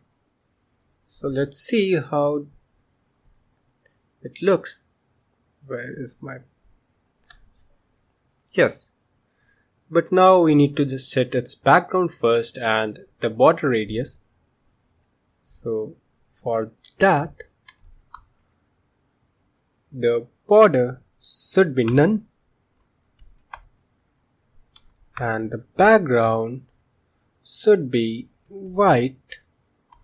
The border radius should be somewhere near 2 rem, and the font size inside that button should be near 1 rem. So once, let me save it and let's see. Yes, this looks good. But as you can see, there are no margins, so we need to add margins too. So for that, what I can do is just add some margin, which can be 3 rem for top and bottom, and 0 we don't need for left and right. So let's save it and check. Yes, now this has a margin over the top and bottom. So now this looks good. Also, as I have already shown you, that this whole thing is mobile responsive automatically. So that's a great thing for us. But if the screen gets too small, less in width, so this image needs to be get smaller. So for that, what we can do is we can see that where is it shrinking. Let's check it on mobile, and this width, when it goes around 500, below this range or some random thing, can be 500, 600, 550, 6. Okay, let it be 580.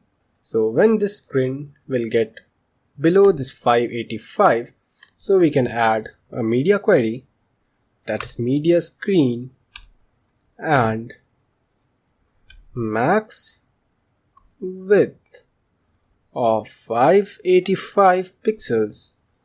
What I want to do is when it gets lower from this, I need to access this work image, and for every work image, what I need to do is just change its height. So it will change its dimension as we have already set the object fit to cover, so it will automatically change its width. So we can change the height to somewhere near 50 viewing width. So let's see, 50% of the screen, but we can just use less than 50 as we will be also having a margin for everyone. For every work image, we'll be having a 0.5 rem margin. So we can just use something less than 50, like 48. We can use 48 viewing width. So let's see how does it looks. So if this image gets lower than the width gets lower than 580, this image will be proportional to your screen width. So let's see. Yes, now this works great, as we have a limit in the max width, but for the min width we have no limit. It will just fit in your screen well. So I guess the work section is good. It looks great for me, and if we check, yes, it looks great and works very fine. For any type of screen it will manage, and yes, it looks great.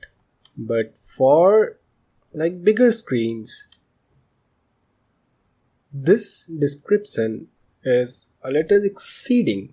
So what we can do is we can simply find this works description and set the max width for this to 45 rem, so that it covers only this much. And yes, this looks pretty well, as if we see in our design we had the same thing. So yes, now this looks too good. Yes, this is perfect now. So now moving to the next section, which is the client section, for which if we analyze the image that we made,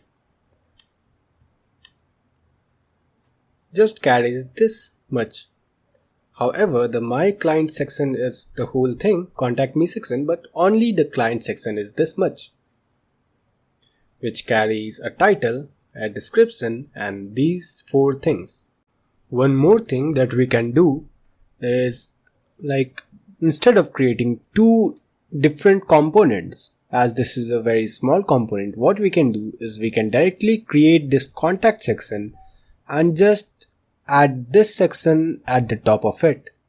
As it is a very small section, so it will be not a great idea to create a whole new component for this. So we will be doing that. Also, for this contact section, what we'll be doing is using a library called email.js, which will help us to automate an email.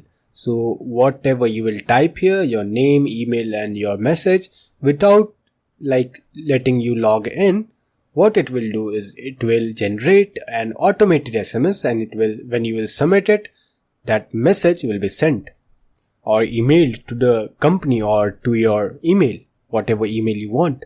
And at the last here is our footer. So now we are ready to go. For this, what we need to do is create a new component, which will be here. New folder, which will be named as contact for now. And inside this contact, we'll be having our contact.js, also contact.css, which will have the React component, that is RAFCE. It will be here. It will import the React component with C capital, and it will return a section with ID something like contact page, which will be having two parts. The first part will be, what can be the first part is clients. So dot clients, the first part will be clients, and the second part will be the contact page, this thing. So the whole section, that is this whole page, will have two parts. The first one is my clients, that is the clients page, and the second one is the contact section. First, let us design this clients part, as it is very simple. Also change this class name to ID here.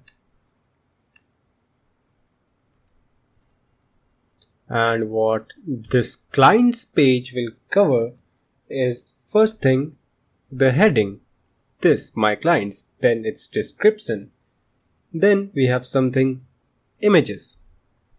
So first is the heading, so we can use an h1 with class name contact page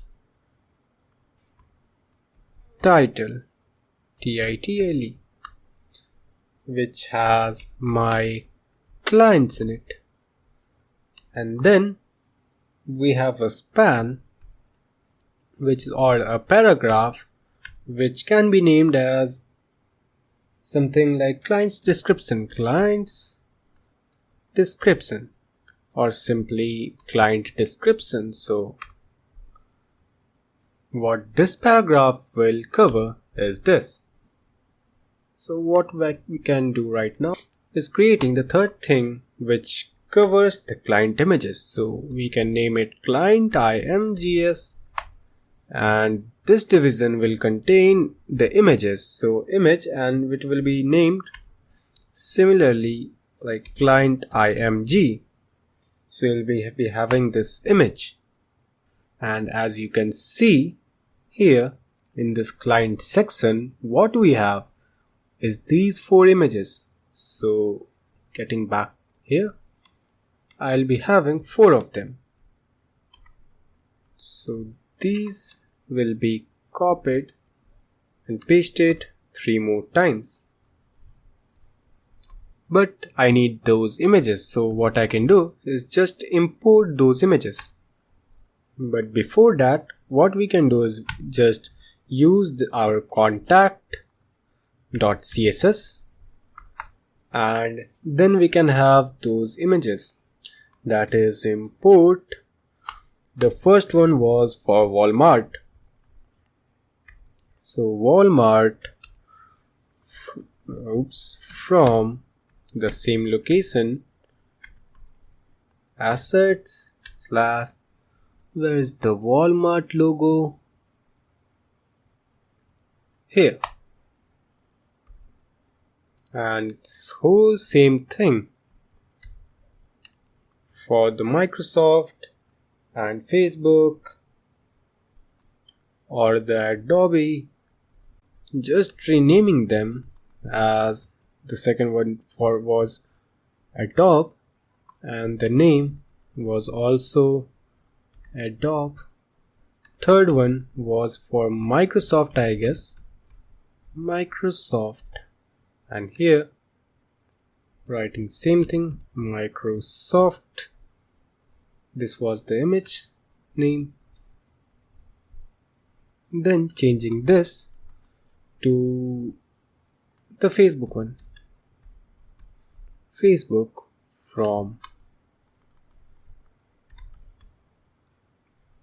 facebook.png, and now we can use it right here. So the first one will go for the Walmart, then we have Adobe, then we have Microsoft, and then we have Facebook. Let's save. Also setting the alternates.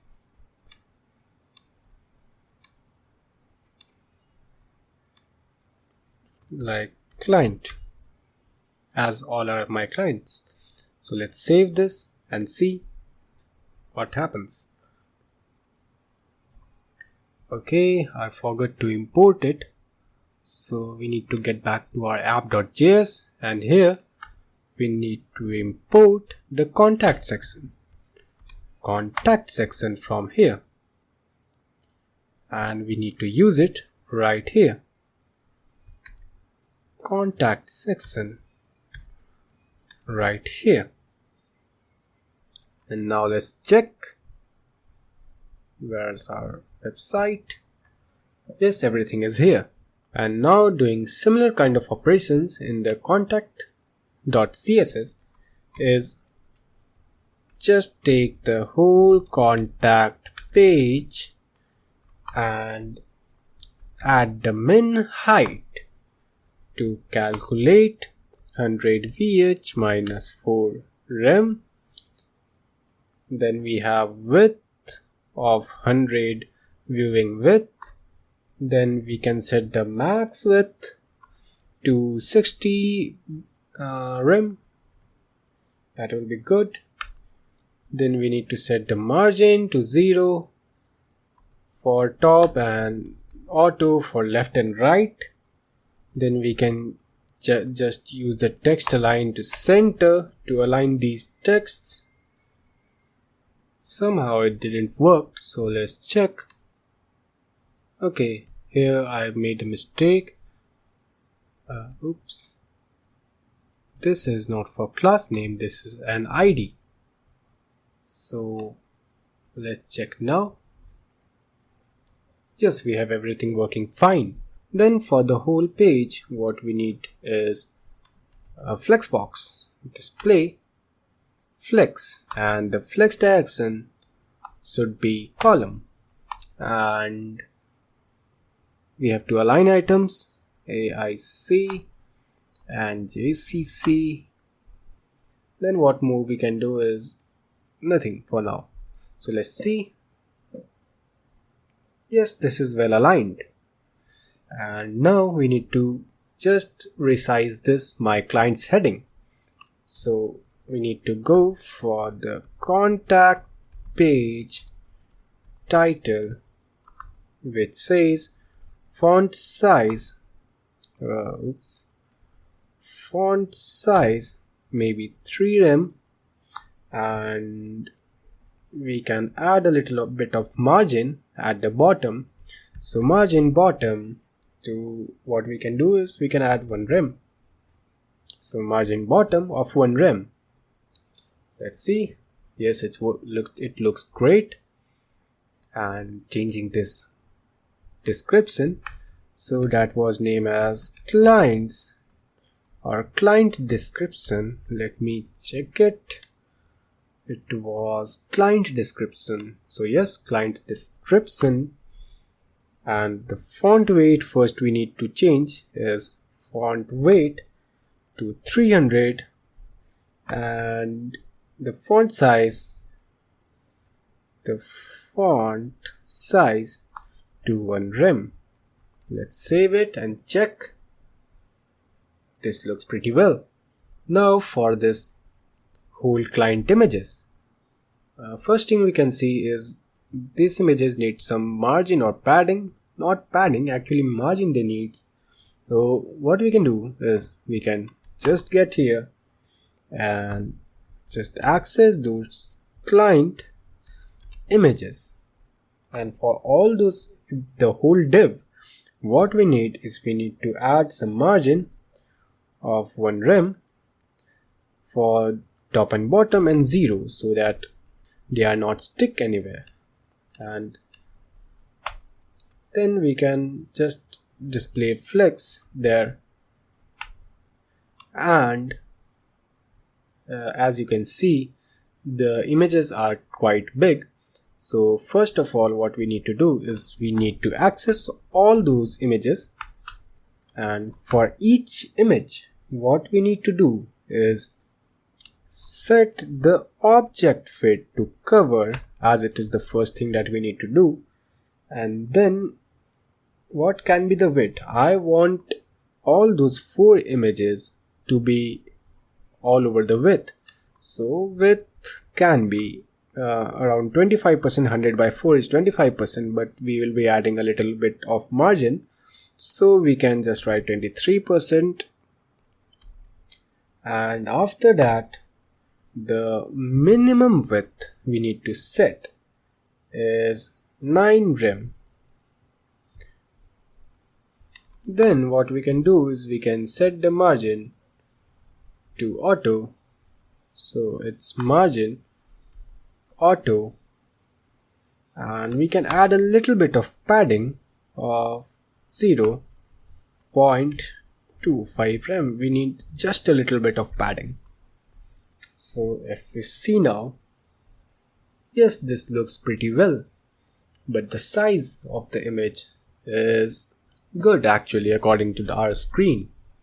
And what we can do is for the whole clients thing, we can just add a little bit of padding for like 2 rem, as if we'll be like creating the second part, that is this contact section.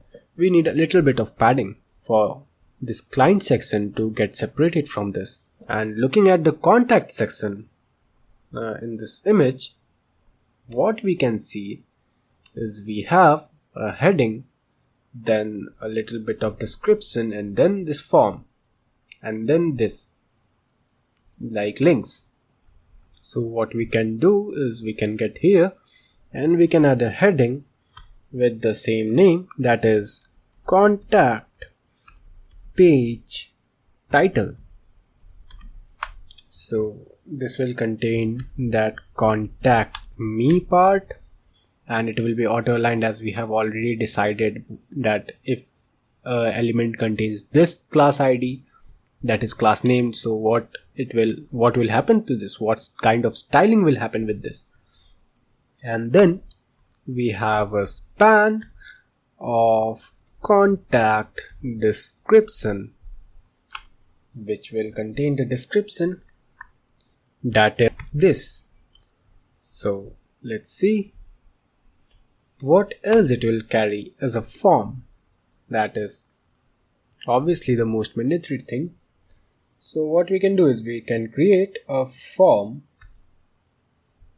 here with a class name of contact form, and the contents will be, if we see, there are 2 inputs and a text box, then a button that we have, and at the end we have these links.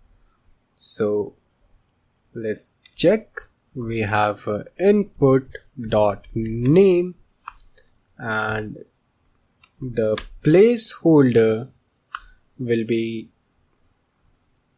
your name.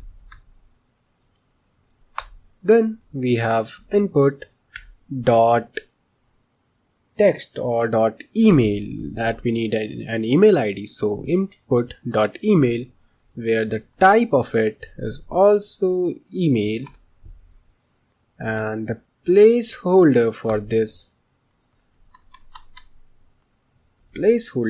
this is your email. Then we have a text area. So we have a text area with name, message, ID is not mandatory, so we can remove it. Columns will be default and rows can be 5. So let's see how it looks. We can also add a placeholder first. Placeholder can be something like your message, and we can also add a class. So the class for this will be MSG, and let's see how it looks. Here is like this. Also, what we need to do is add that button. So button, which will be named like submit button, so with a class of submit btn and a type of submit with a value of sent. We can set it to send, and inside this button it will just say submit. Let's see if we have our button. Yes, we have this button over here. Oops, I clicked it.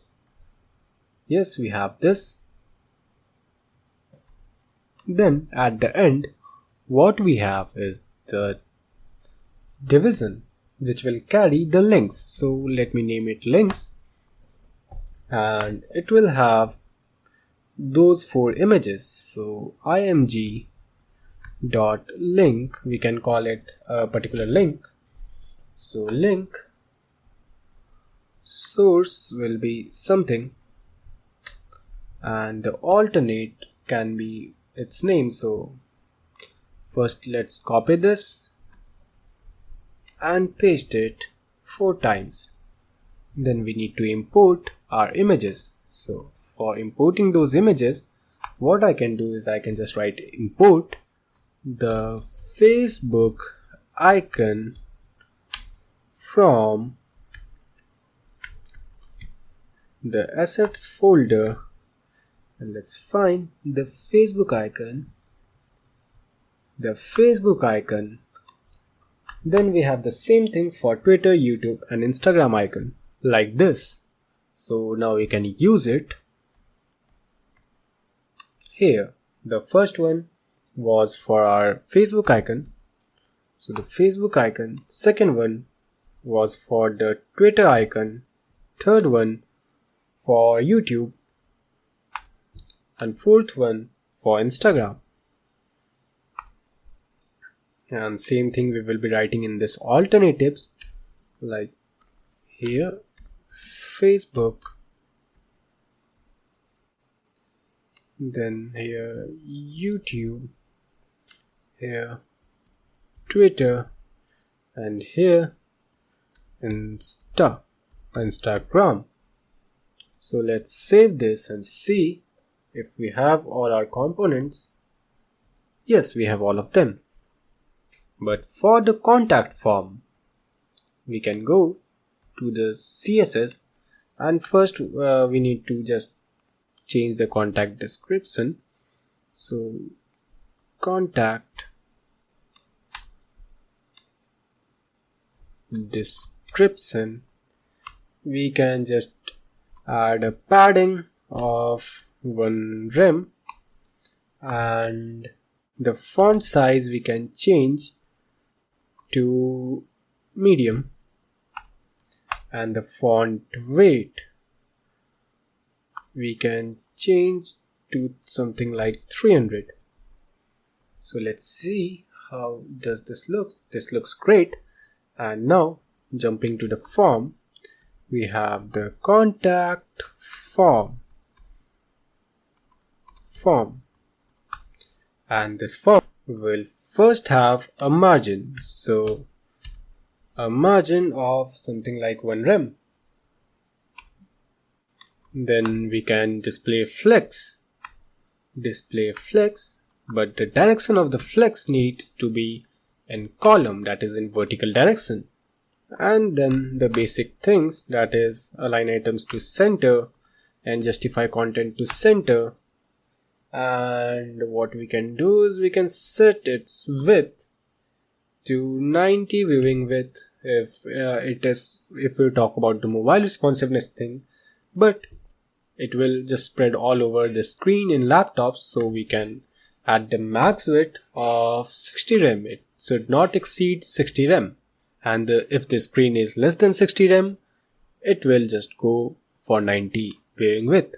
Then for everything inside this contact form, that is this name, this email, and what is the name of this thing? MSG. So for these three things, or these three inputs that we'll be designing, for this what you need to do is go to your contact section. Let me remove this stuff. .name, .email,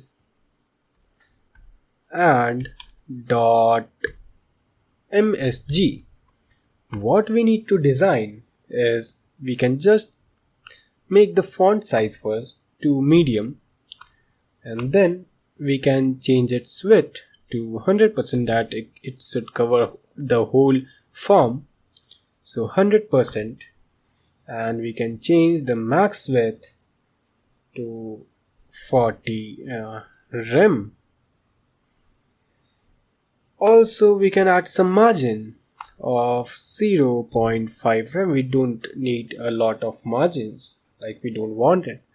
So, and adding some padding, that is 0.5 rem for top and bottom and 1 rem for left and right. So everything that we have inside will have 0.5 above and below, and 1 rem like on the both sides. Not like, if you can see, if I type something, it will cover whole input, but I don't want it.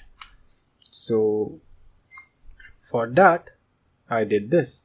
I added some padding, and we can change the color of the inside thing to white, and we can set the border to none.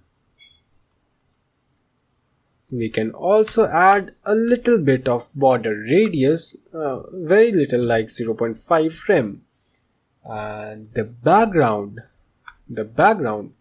needs to be somewhat like RGB 40. Yes, it will look good, I guess. And let's check it. Yes, this looks good. Actually, this looks great. This is what I wanted. Then I need to design this submit button. So for that submit button, we can just, right here, we can access the submit button and change its background to white. That's the main thing. And then we need to add some padding, but before that we can just remove the border to none. Then for the padding part, we can add 0.75 rem for top and bottom and 1 rem for left and right. Or what I can do is just change it to 3.5. I want the button to be wide. So let's see how it looks. It looks really good. But then I need to add a little bit of border radius. So border radius of a little bit, like 0.5 I want. So 0.5 rem. Also, if you see, I want a little bit of margin too. So just before this, I can add a margin of 2 rems will be good, I guess. Let's see. Yes, this looks great, but these don't look so great. I just need to fix the size of these icons. These icons were called link. So for that, I can just get all the links and just say to display flex. Then we can add flex wrap. Flex wrap to wrap. But this reminds me that I guess I've missed something. Here, the client images, these whole images, these images, if the screen gets too small, so what we can do is we can add the flex wrap. We can allow them to wrap. So flex wrap to wrap, as they also have a min width, all those images, so it will exceed, the min width is set to 9 rem. So if the images don't have any more spaces for 9 rem, so it will get overflow. It will overflow in the x direction. So what we can do is we can add this flex wrap. But for every link, what we need to do is, first, as these all are images, so we can, the first thing we always do is object fit to cover. Then we can just change the height to near 3 rem will be good, and the width will be 3 rem will be great, I guess. 3 rem. And more of anything, so we can add a little bit of margin too. So margin of 0 for top and bottom, but for the left and right I want a little bit of margin, like 0.75 rem will be great, as I think 1 rem will be more than enough, but 0.75 will be great. So let's see how it actually looks. This looks quite well. Actually, this looks perfect. And this whole contact page also fits in 100 VH. So it looks great actually. But the only thing that is missing is a footer. So we can just quickly add it. We need to add that email.js thing, so we need to implement it. So we'll not close the contact section, but we can just create a new folder of footer, which will have a file called footer.js and another file of footer.css. So the footer.js will obviously import the React arrow component, and this will be capital F, and this will just carry a division, or we can just say it carries a footer,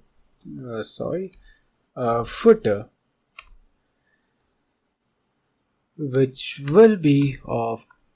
will carry the class name of same thing, footer, and what it can carry is this thing, copyright and copyright symbol with all these that year and name and everything. You can write whatever you want to write. So let's save it, and we need to style it. First we need to import it in this app.js.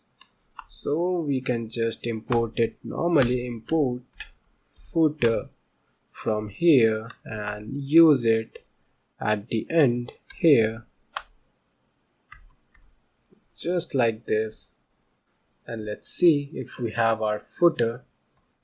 Yes, we have it.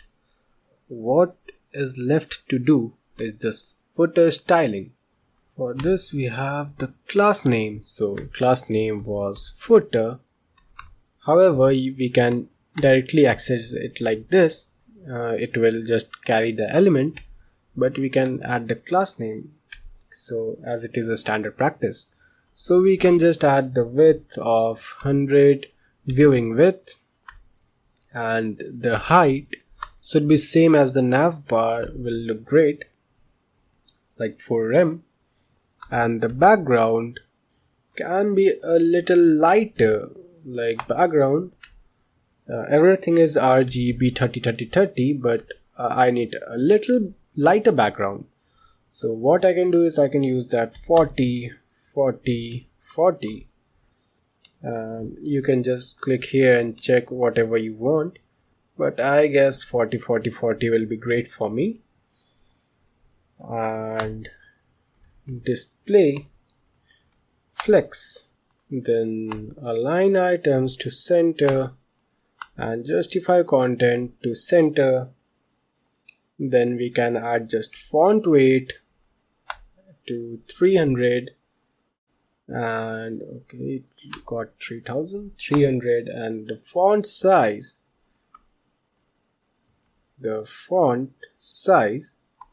can be small. So let's see.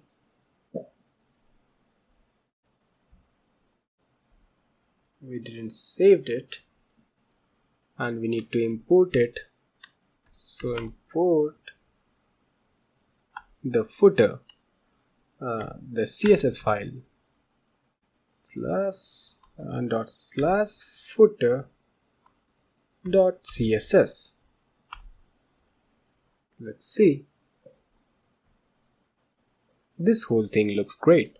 So we are done with the designing part. But let me check the mobile responsiveness of this client section or this contact page. If I am in an Android phone, let me make it a little bit smaller. So even on mobiles, I guess I don't need any kind of like modifications. It looks pretty well. It looks great actually. Yes, it looks great. Everything works just fine except this navbar. So the last thing that we need to do is create a burger menu for this. But before that, what we can do is we can complete the desktop part actually. So here we need some navigations. So if you go and study about the navbar thing that we imported, this React scroll, what this does, we have already installed React scroll. If you are following me, what happens is it requires some of the attributes. So what are they? Are some properties which says the active class. If the link is active, it will just add a class. So we can just name it active. So active class to active and to where you want to redirect it. Like if we click the home thing, where it should go. So it should go to intro. This must be an ID. It will go to an ID which you are writing here. So to intro and spy equals true, you need to write it. It's the mandatory thing. And the smooth scrolling that we need is smooth equals true. Then we have the offset. Offset should be -100 for here. Offset is basically shifting of positions. So if you try this, you need to just change these offsets values, and you can see that if you are clicking something, like if we are clicking this home, where it should go. If we are clicking this about section, it will go here, but it will not go here, it will go here. So if we are adding this offset, so it will just shift it like this. So that's the offset value. And the smooth, the scrolling must be smooth. So smooth equals true says that. And we also need to set the duration. So the duration, like how fast or how smooth, is in milliseconds. So this is the duration, 500 milliseconds, that is half a second.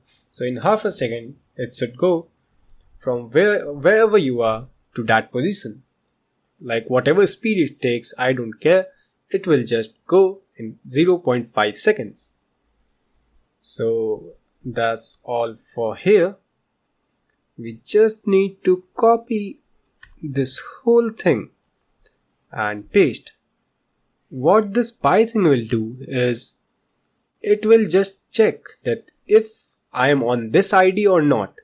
If I am on the particular ID that you mentioned here, it will just add this active class. So it's basically spying behind you. So just add those things right here like this, and to intro it will change to the second section, which is skills, the third section which was works I guess, and the fourth section was for clients. So that was named as contact. No, actually it was clients. So clients, yes, it is for clients. And for this button which says contact me, let's make this to scroll to bottom. So how can we do this? What we can do is we can just add a click behavior. So on click, a basic JavaScript we can write here. It will call a function.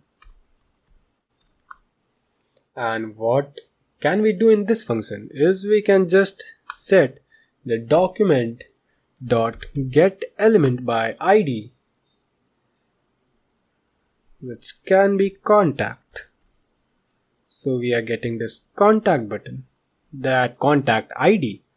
This thing, let me show you. This page is contact is with ID contact. So like this, I am getting this contact ID, and if I am getting this element, so what I need to do is scroll into view,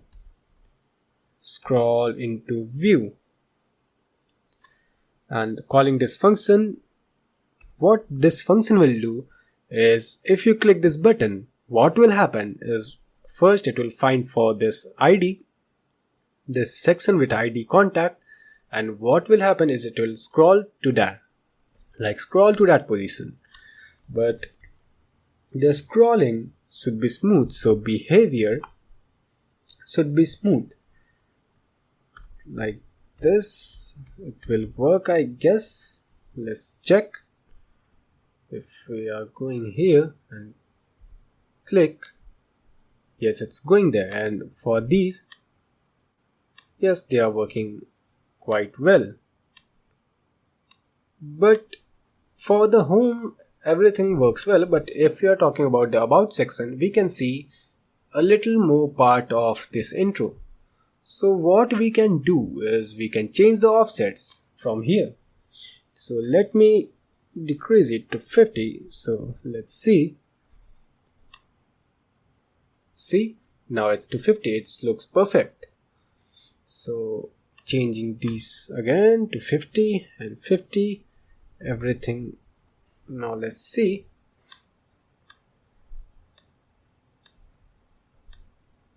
Yes, everything works great. And for the contact me section, yes, it is working amazing. But what about the active class? So if anything is active, this active class will be added. So we can go to Navbar, and what we can do is dot active. If anything has this active class, change its color to yellow. Let's check. So now we are getting it. Clicking about. If this does not work, what you can do is just restart your React app. So if I go to divisions, different sections, it will change its spy. It will just spy on it and check. One more thing that I want to do is just add this border that comes on hover permanent. So how I can do it is just creating a border bottom of 3 pixels solid like we did earlier, and the color should be yellow. And if we see there is a border, but I want it a little further. So what we can do again is we can add padding bottom. So the padding bottom will increase this that whatever is written in it, it will just add a little bit of padding there. So padding of 0.5 that we used earlier. So 0.5 rem, it will be great I guess. See, it's great. It's exactly the same thing. See? Now this looks really good. And now as we have done this navbar thing, what we can do is we can just create the burger menu. So for the burger menu, what is a simple thing that we can do is just copy this, also this thing, just copy this thing and paste it right here. But now this thing will not have this logo. This thing will represent the burger menu. So we can just rename it as mob menu, that is the mobile menu, and the alternative will be obviously menu or the burger menu. Then we have this logo which we need to write menu. And for the menu bar, what we can do is we can just import that image that we had for menu. So image menu from assets, and we need to find that menu. So this is the menu. But now to change the styling of this mobile menu, what we can do is we can just rename it to nav menu. And here we can add one more link which will take us to the contact section. So here I can just change it to contact, and here to contact section, to contact section. Also we can change these names from here, desktop menu list item to list item. So just removing this and writing list item.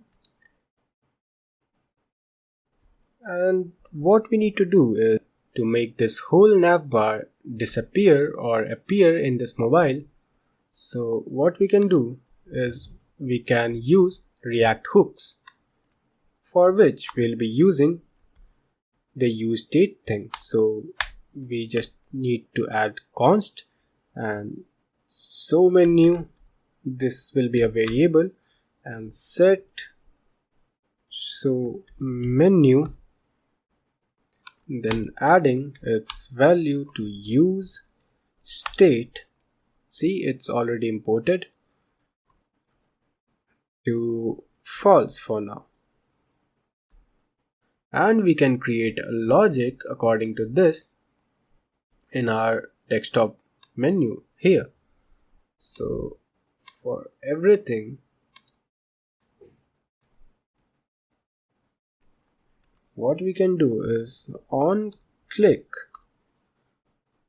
I want it to perform a function. So like this, we can create a function here, and this function will do nothing, but it will change the so menu to whatever it was to the opposite of it. So whatever the so menu was, I want you to change it just opposite of it.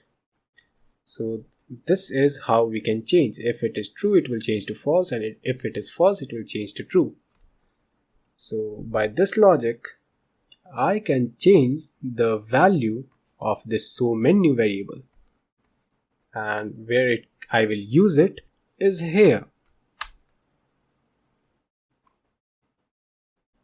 So if I can add a simple logic here, is the style of this whole thing is dependent on this so menu thing. So menu, we can add a ternary operator here which says is there is so menu. So if it is true, so if it is true, what I need to do is add flex, and if it is false, what you can do is set it to none. So style will display. So we can write display. If there is a so menu, you can write display flex, and if there is no so menu, if it is false, you can go to none. So display flex and display none will be done by this logic. But this is a JavaScript logic, so we need one more braces here. Then save this and see it's successfully compiled. But one thing where I think I did wrong is this. This logic does not belongs here. So I can just copy it and change this thing everywhere. Here, here, here, here, and here to false. As I want, if I click on any item of the list in our whatever the list items will be in the navbar, that in the burger menu. So if I am clicking any of the list items in this burger menu, it will just set this show menu to false, so it will disappear. And here, if I click this image, I want to make this whole thing appear. So now this image, which contains this burger menu,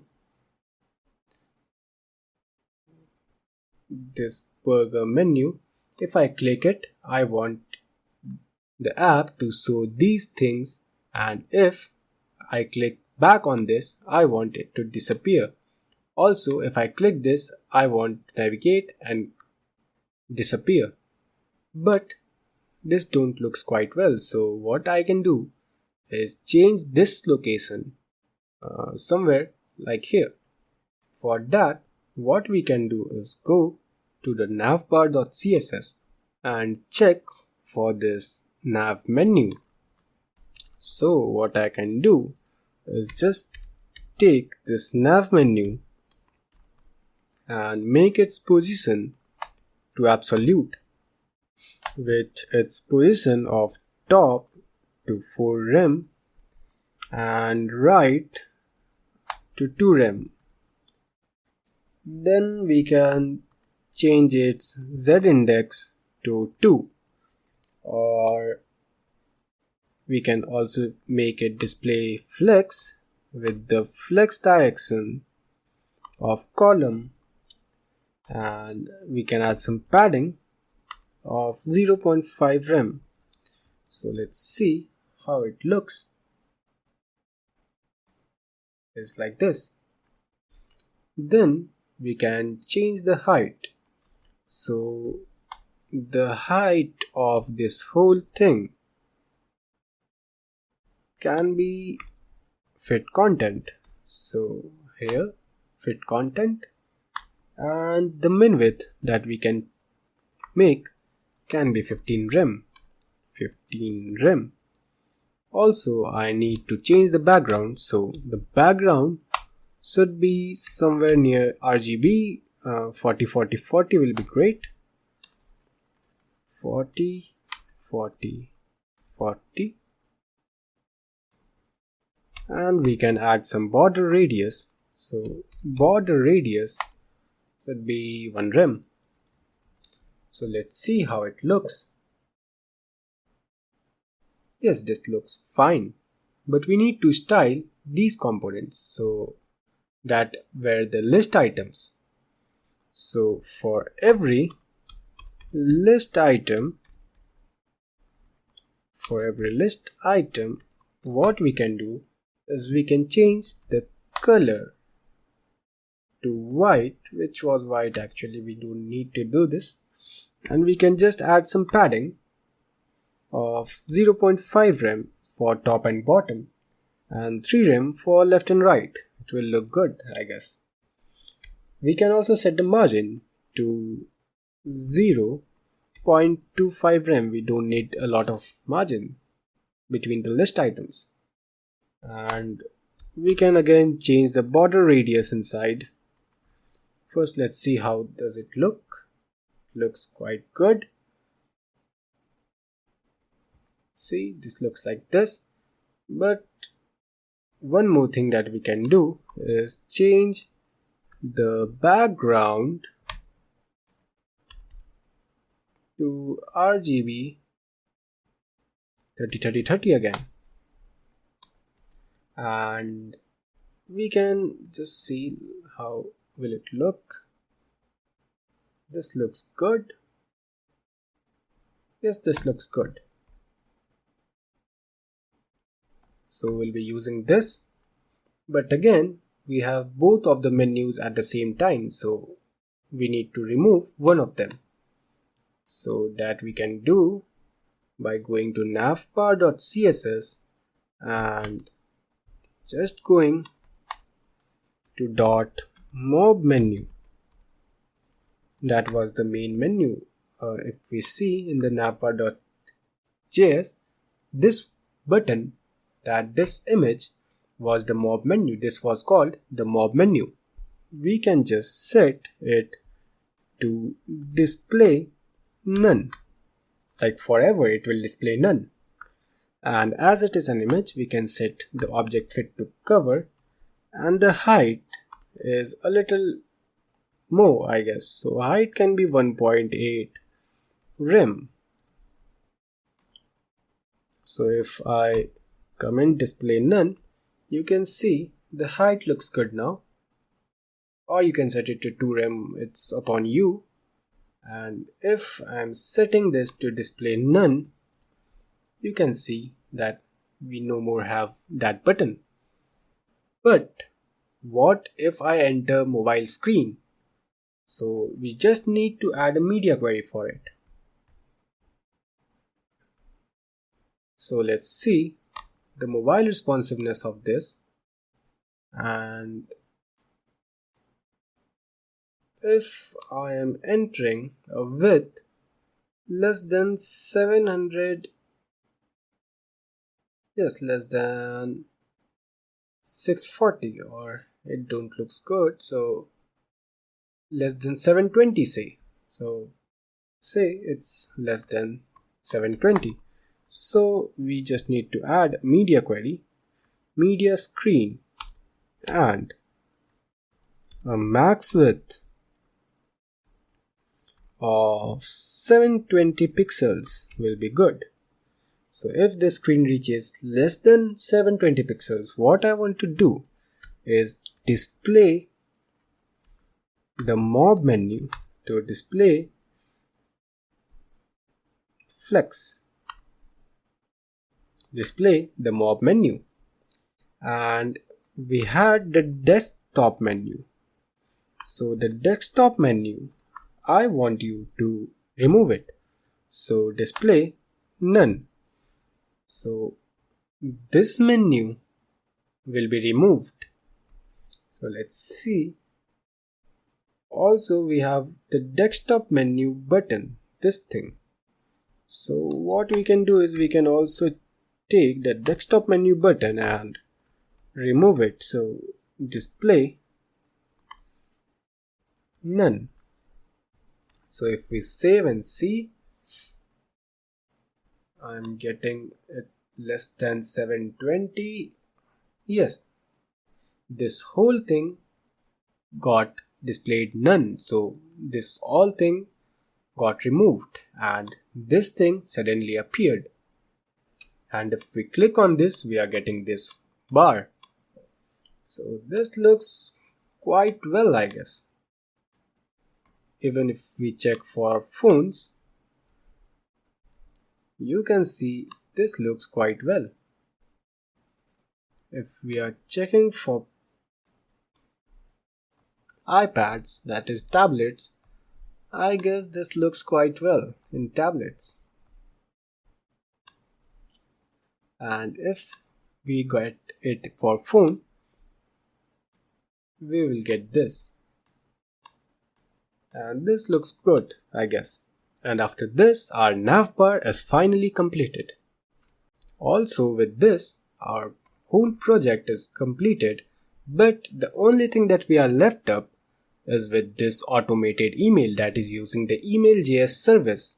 So for the email.js service, you need to go to your browser and search for email.js. And here is the React thing. So just click on it and you will get to this page. This will provide you all the documentation that you need to do for your email.js service. So I will just copy it and paste it.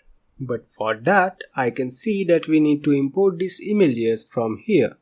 So we need to install it first. But to read the documentation, you can click here and see that how you can actually use it. And here, installation, you will find that to install it, you can just write this. So let me copy this thing, and to install it, go to your terminal, which is here. I will just split the terminal, and this thing npm install @email.js/browser, just enter it to install it.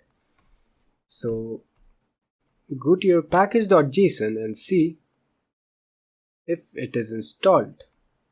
So here we can see that the email.js/browser was added. So after the successful installation of the email.js service, go to your contact section and paste those things. So what were those things? I can go back to that template and import this email.js.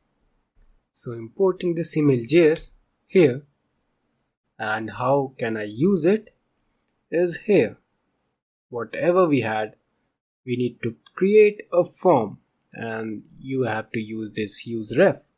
So copy it and just paste it right here. But this form will need a reference, so I guess the reference is from the form. See, the reference is from this form. So you can just go to your form. Where is our form? Yes. And you can just add the reference to this form. So now this form will be referenced and saved in this variable form. And what more we need to do is add this send email function, this whole function. Actually, this whole function. Let me see. Okay, it starts from here and ends here. So let's do this and set the alignment.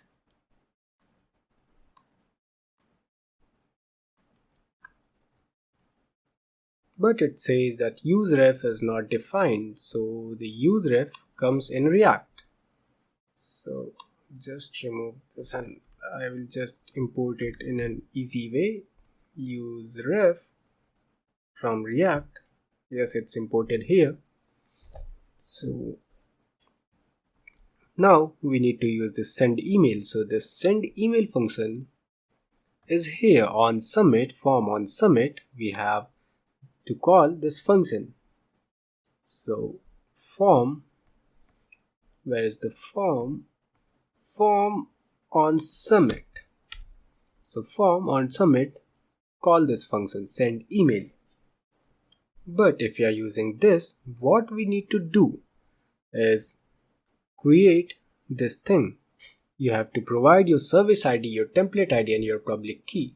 So for that, what you need to do is go to the email.js website and sign up for free. You will have to go here, email services, and add a new service. You can add a Gmail service or any service that you want, and you have to provide your email. Like this, you can see I have made this and service ID generated automatically. So here I can get my service ID, copy it from here and use it right here, your service ID. So my service ID is this. Then we'll be needing this template ID. So for that template ID, what we can do is we can go to email services and find this email template. We can create a new template. So for creating a template, you will get this by default template, and to add any variable that will be accessed through JavaScript, you need to write like this. So this will be the name of the variable, and I need to just create this variable. So let's edit this, and we can just edit it and we can add any variable like email. So like here, if I write your email this will be our template. So any template that you can create, you can add anything, and here you can set that to which email it should go. So this is my email that I will be using. So any mail that you do will go to this email, and from whatever name it is, from this name I can get it and reply to this. So these are some variables that we need to do. You can also add this black carbon copy BCC or CC, and then finally create the template.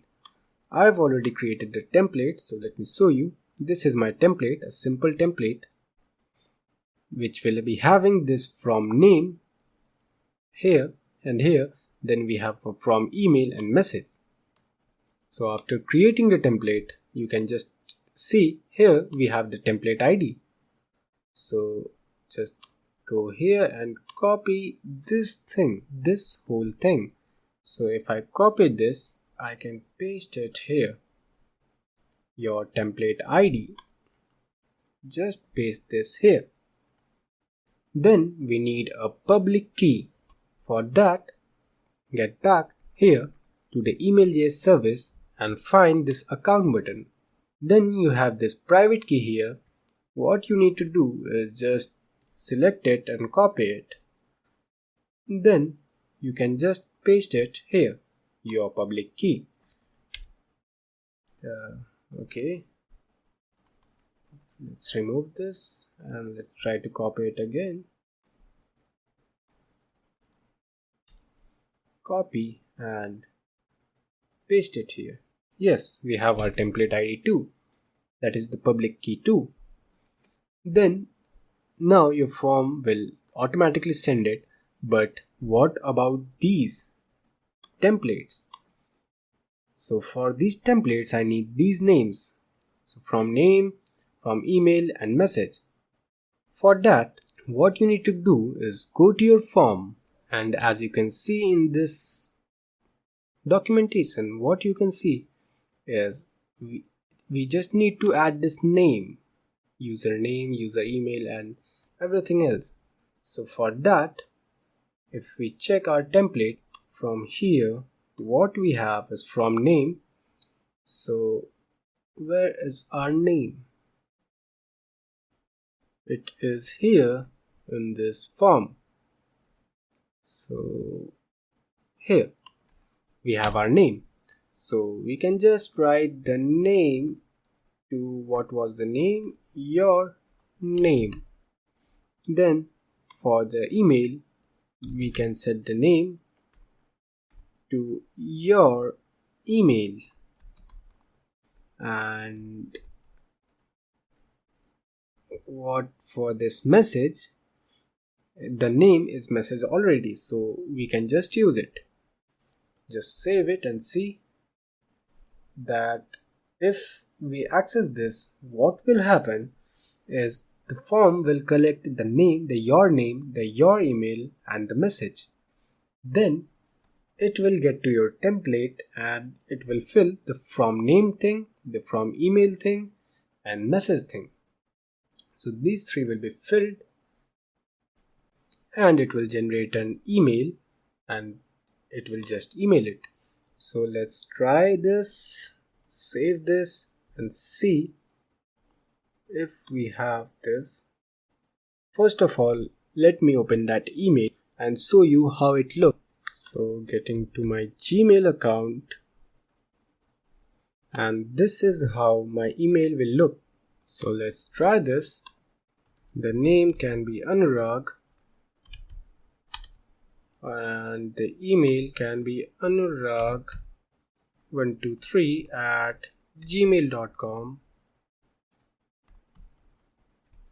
The message can be hi there, and if you submit this, let me see my inbox. So if we refresh, I'm getting this email which comes from Anurag and says hi there, and from the same ID, anurag123@gmail.com, and we have our name here. So this works pretty well. One more thing that we need to do is once we submit, we need to clear it. So what we can do for it is go to contact.js, and when the result is finally complete, what we can do is we can set an alert to email sent.